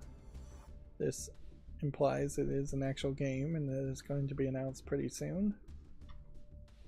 Respawn apologizes for Apex Legends account resets and lost progress issues. Ubisoft confirms a forward event during the Summer Game Fest week. Modern Warfare 3 and Warzone patch notes detail today's Season 3 update. Tekken Boss says younger gamers prefer team games so they can shift responsibility if they lose. New Fallout video goes behind the scenes for Amazon's TV series. A fan-made Bloodborne cart will get a rebranded release in May after Sony made it remove its IP. It'll now be called Nightmare Cart and not include any Bloodborne characters. Neo Sprint, Atari's reboot of the Sprint racing series, is coming to PC and consoles this summer. The hackers who got the PS Portal to run PSP games offline helped Sony to patch out the exploit. Consumers were mostly playing older games in 2023, a report says. A Zelda Tears of the Kingdom clothing range is coming to Uniqlo. Saber Interactive CEO says its Star Wars Knights of the Old Republic remake is still alive and well. A Nintendo survey asked for feedback on Mario RPG, Paper Mario, and the Mario and Luigi games. Sony is planning a PlayStation showcase next month, it's claimed. Silent Hill could be featured at the event. Bungie will showcase delayed Destiny 2 expansions, The Final Shape, next week. Rockstar has revealed 2 more games coming to its GTA Plus subscription service, Bully and LA Noire. Hellbreak Games has announced an action-adventure title called Eternal Strands. April's PlayStation Plus Essential games are now available to claim. Right, and so that's some of those were older stories, but since the clips didn't work for the last video, that works particularly good. Which means we just need to go through the Gamatsu articles now. It would be helpful to potentially have something to have a break here in between these, but it definitely wouldn't make a lot of sense to go back and play another game of Yu-Gi-Oh! And play in silence for 40 minutes. Which is about the only thing I can think of off the top of my head. It's a mech-based RPG game of some sort.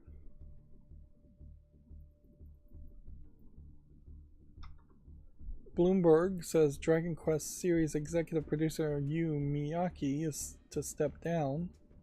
Yusuke Saito is a strong candidate to take over. Yeah, that's very believable since we've already seen other people around Dragon Quest being moved around in management as far as Square Enix, and other people at Square Enix in general being moved around. Seems like changes are definitely happening at Square Enix.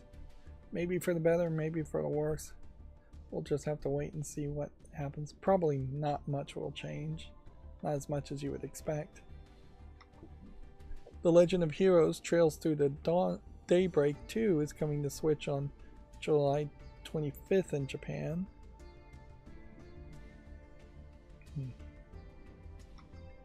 Shin Megami Tensei 5 Vengeance has its second trailer available on Gamatsu.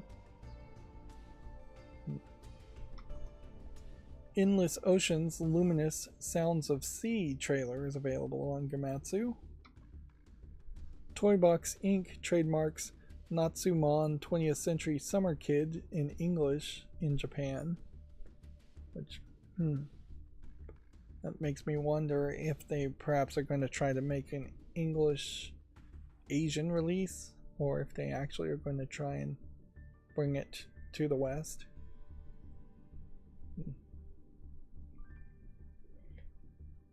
Moving on, I guess. Saga Emerald Beyond details Diva number 5. So, is it the case that in the Scarlet Grey series there are multiple divas? Or is this the case where there's one character named Diva number 5 and everybody else has different types of names? A lot of what Saga looks like is a character collector type game compared to like Shin Megami Tensei, which is also a character collector game, just in slightly different visuals, slightly different styles. Of course, there are a lot of character collector RPG games out there, so shouldn't be really that surprising. I would say, looking at all these characters though, they do feel like they are very inconsistent, in that you have little monsters and you have anime characters, that humanoid anime characters that look one way, or you have more of a fantasy fighter style. Here you have more of a post-apocalyptic punk style. Yeah. It does feel very inconsistent. Crypt of the Necrodancer DLC character Hatsune Miku has been announced. We had rumors about this, but it has now officially been announced. It'll be an interesting question, certainly, to see if that gets any particularly high amount of skill or sales. Hatsune Miku perhaps not as big as she once was. Gameloft announces a 16-player platformer royale called Divine Rush for PC. It is apparently an Epic Games Store exclusive. Kill It With Fire 2 launches in early access for PC on April 16th. I wasn't 100% sure that Kill It With Fire 1 had actually been released. I guess it had. Definitely has its following, so it must have had that release at some point. Sea Smash VRS New Dimension announced for the PlayStation 5. Devolver Digital and Nereal announced a reality TV first-person shooter, The Crush House, for PC. So, are you taking photos in this game, it looks like? Thus, it is a thirst person. You're taking lewd photos of people on a reality TV dating show, it looks like. This feels like the kind of joke concept that you start with a joke concept and then you cram a game into it. But if they can pull it off, that would be interesting, certainly. Feels like there might just be some horror element that it twists into eventually. Microids and Savage Level announce a tactical RPG called Flint Treasure of Oblivion for the PS5, Xbox Series, and PC. This feels like yet another pirate-themed game. Although, in fairness, this feels closer to what I would expect from a pirate-themed game. Kind of feels like a Diablo 2 type game, which might work. Frankly, if you did make a top-down Diablo-like game with pirates. Famitsu sales from 325 to 331 have been updated on Komatsu. Let's see, we can see Winning Post taking number 3 position for the Nintendo Switch.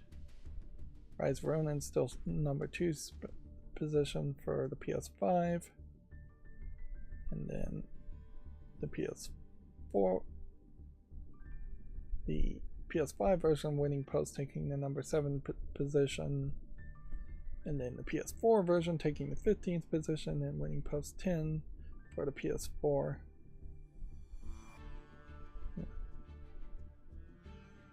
Yeah, I already said that. Where's Princess Peach Showtime? It's still in number 1. I think in Japan we may find that Princess Peach Showtime sells particularly well, and then it may just not sell very well outside of Japan.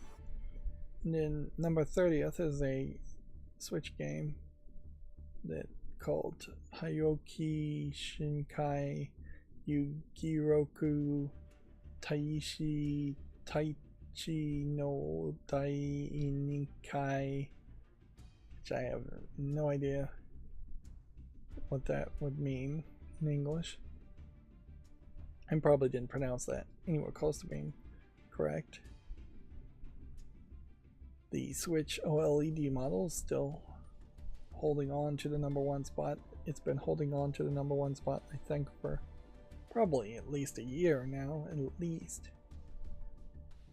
And so the actual positions between PlayStations and Nintendo's have not really changed. The numbers are barely changing. It's becoming incredibly stagnant. It's still kind of crazy that they're reporting 6 actual sales in Japan of the new 2DS LL. 6 sales. 6 units in all of Japan. as basically one store. Of course, this never talks about things like the Steam Deck or PCs or PC game sales.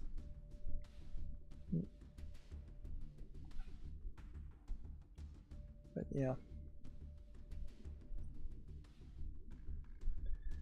I imagine we really won't see any change as far as hardware sales until the next Nintendo console gets announced. And then you probably will very quickly see a new Nintendo console in the #1 spot and just a ton of Nintendo games for that new console. That might be slightly different depending on whether it's backward compatible or not. I guess if it was really backward compatible, which one hopes it will be, you may still see a lot of Nintendo Switch games. Inti Creates announces a puzzle game called Puzzmix for the PS4, Switch, and PC.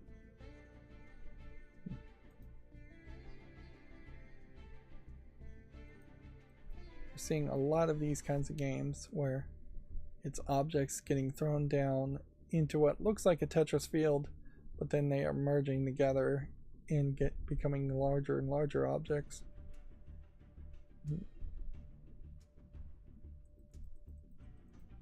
Instead of disappearing like a Tetris game would have them disappear. Disgaea 7 Complete has been announced for the PS4 and 5 and the Switch. Not really sure what wasn't in the original Disgaea 7 game. No. I don't think Disgaea really got a major amount of reception. In fairness, I tried to play one of the Disgaea games and found it too complicated and too grindy, despite its anime style that did catch my eye. Vast majority of the time you're looking at screens like this, doing positional placement RPG games, grindiness.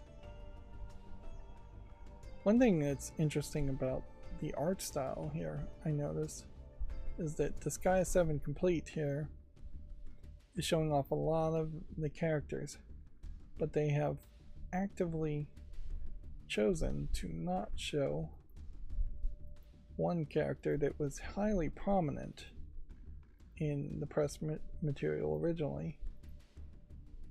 Let's see if we can even get a small image of her. I saw her just being displayed briefly. Maybe she's not as big of a character as in the game. Here she is.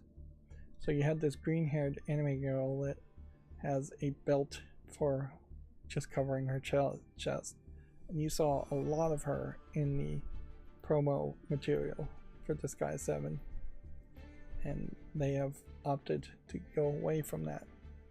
Which really doesn't change much. You still have an anime girl with a lot of cleavage and hourglass figures, but maybe the belt was just a little too lewd.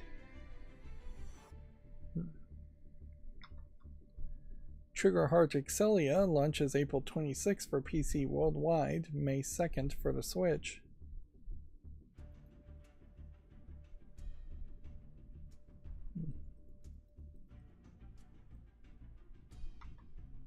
Neptunia vs. Titan Dogo, first details, opening movie, and screenshots have been released. This was what felt like a April Fool's Day joke, but apparently it's real, in that it's going to have the Neptunia RPG game characters on motorcycles fighting against these guys.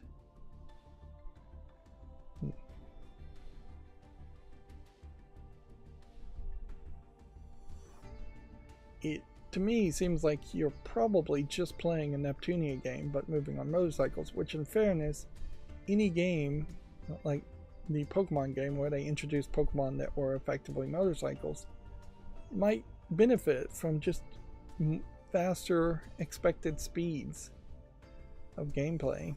Yeah, just moving from point A to point B. And I don't think that means every game should have a motorcycle in it. I think it means that games should just play faster, and we should introduce the concept of having fast forward buttons in the same way that we can watch YouTube videos at double speed. I think increasingly for grindy games, a fast forward button makes a lot of sense. Unfortunately, I think a lot of RPG games in particular are also poorly programmed, so trying to fast forward would probably not work. And the right move is just to make your games faster paced in the first place and not disrespect the player's time as much as a lot of games seem to do.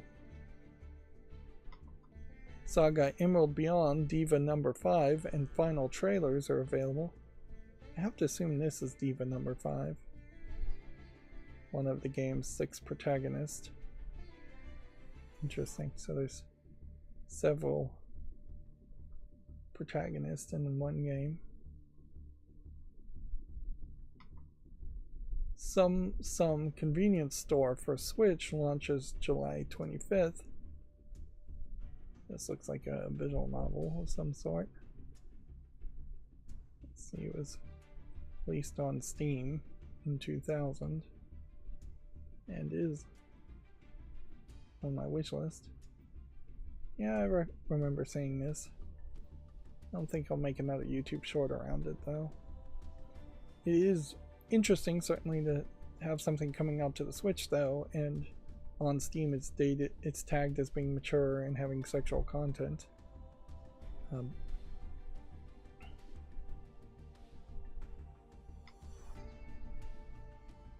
It definitely still feels like it is a game that you wouldn't expect to see on the Switch. Yeah. It is certainly interesting to ask that question as far as just, do we think perhaps the next Nintendo console might try and crack down and be a little bit more for kids only, or would the next Nintendo console possibly even go in the opposite direction and be even more open?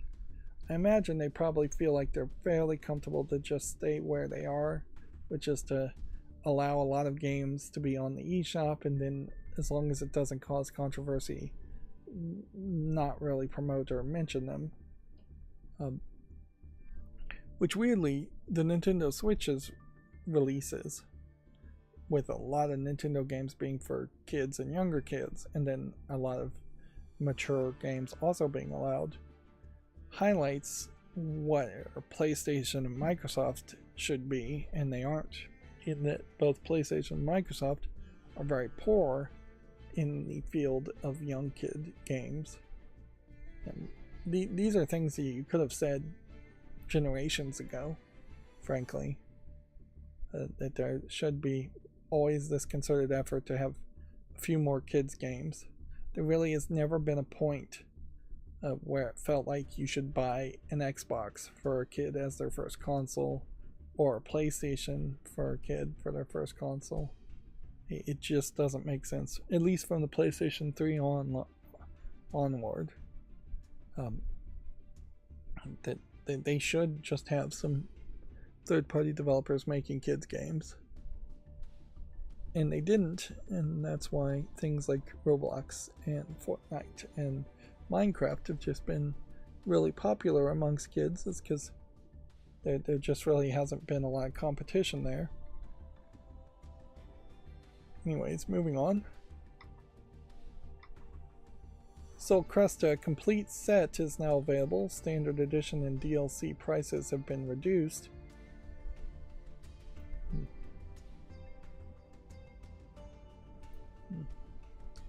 Is a shoot 'em up game for $18, $22 if you get the complete set.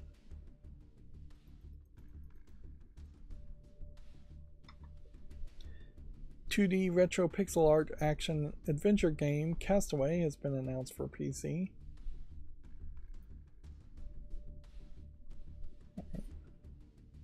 Probably have already made a YouTube short around this, so I'm not gonna make a second one.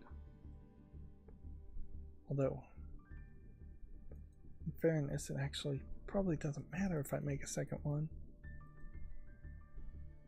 because I should be able to catch that. So I'm going to actually not go ahead and make a second one and see when I upload and schedule them if I catch duplicates or not. And honestly, it doesn't matter. Even if there was 2 YouTube shorts that were the exact same back to back, the number of people that would see and complain is going to be really, really small. I did hear that somebody apparently got quite a lot of views on YouTube shorts and made $300 on it. Yeah, there's just like no monetization possibilities at all for YouTube shorts, which is almost certainly in part why YouTube is promoting them heavily, is because they want to stop paying people for the content they create and instead keep as much money in their own pocket. And then our GameDeveloper.com articles are still broken, so we'll just read the headlines. Dwarf Fortress has topped 800,000 sales in just over a year. Dwarf Fortress is definitely a game that doesn't look interesting to me. One subtle change brought Star Wars Jedi Survivor's dark side moment to life. It's a design article, 6-minute read, they say. We talked about Ubisoft appointing a VP, Brenda Panagrossi, as the general manager for US markets. And then Relic cut 41 jobs after its recent independence from Sega. Star Wars Galaxy of Heroes coming to PC, Roblox, Ninja Theory, Blame Beer. Yeah, we have talked about all of these.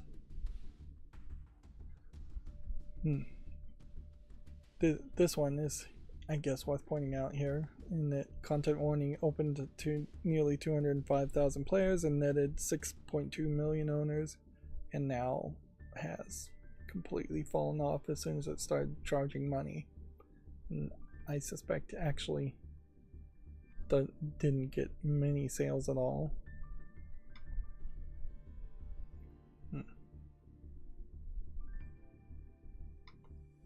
Alright, well, that's going to be it for this show. As always, I ask you to like, share, subscribe, and keep on watching.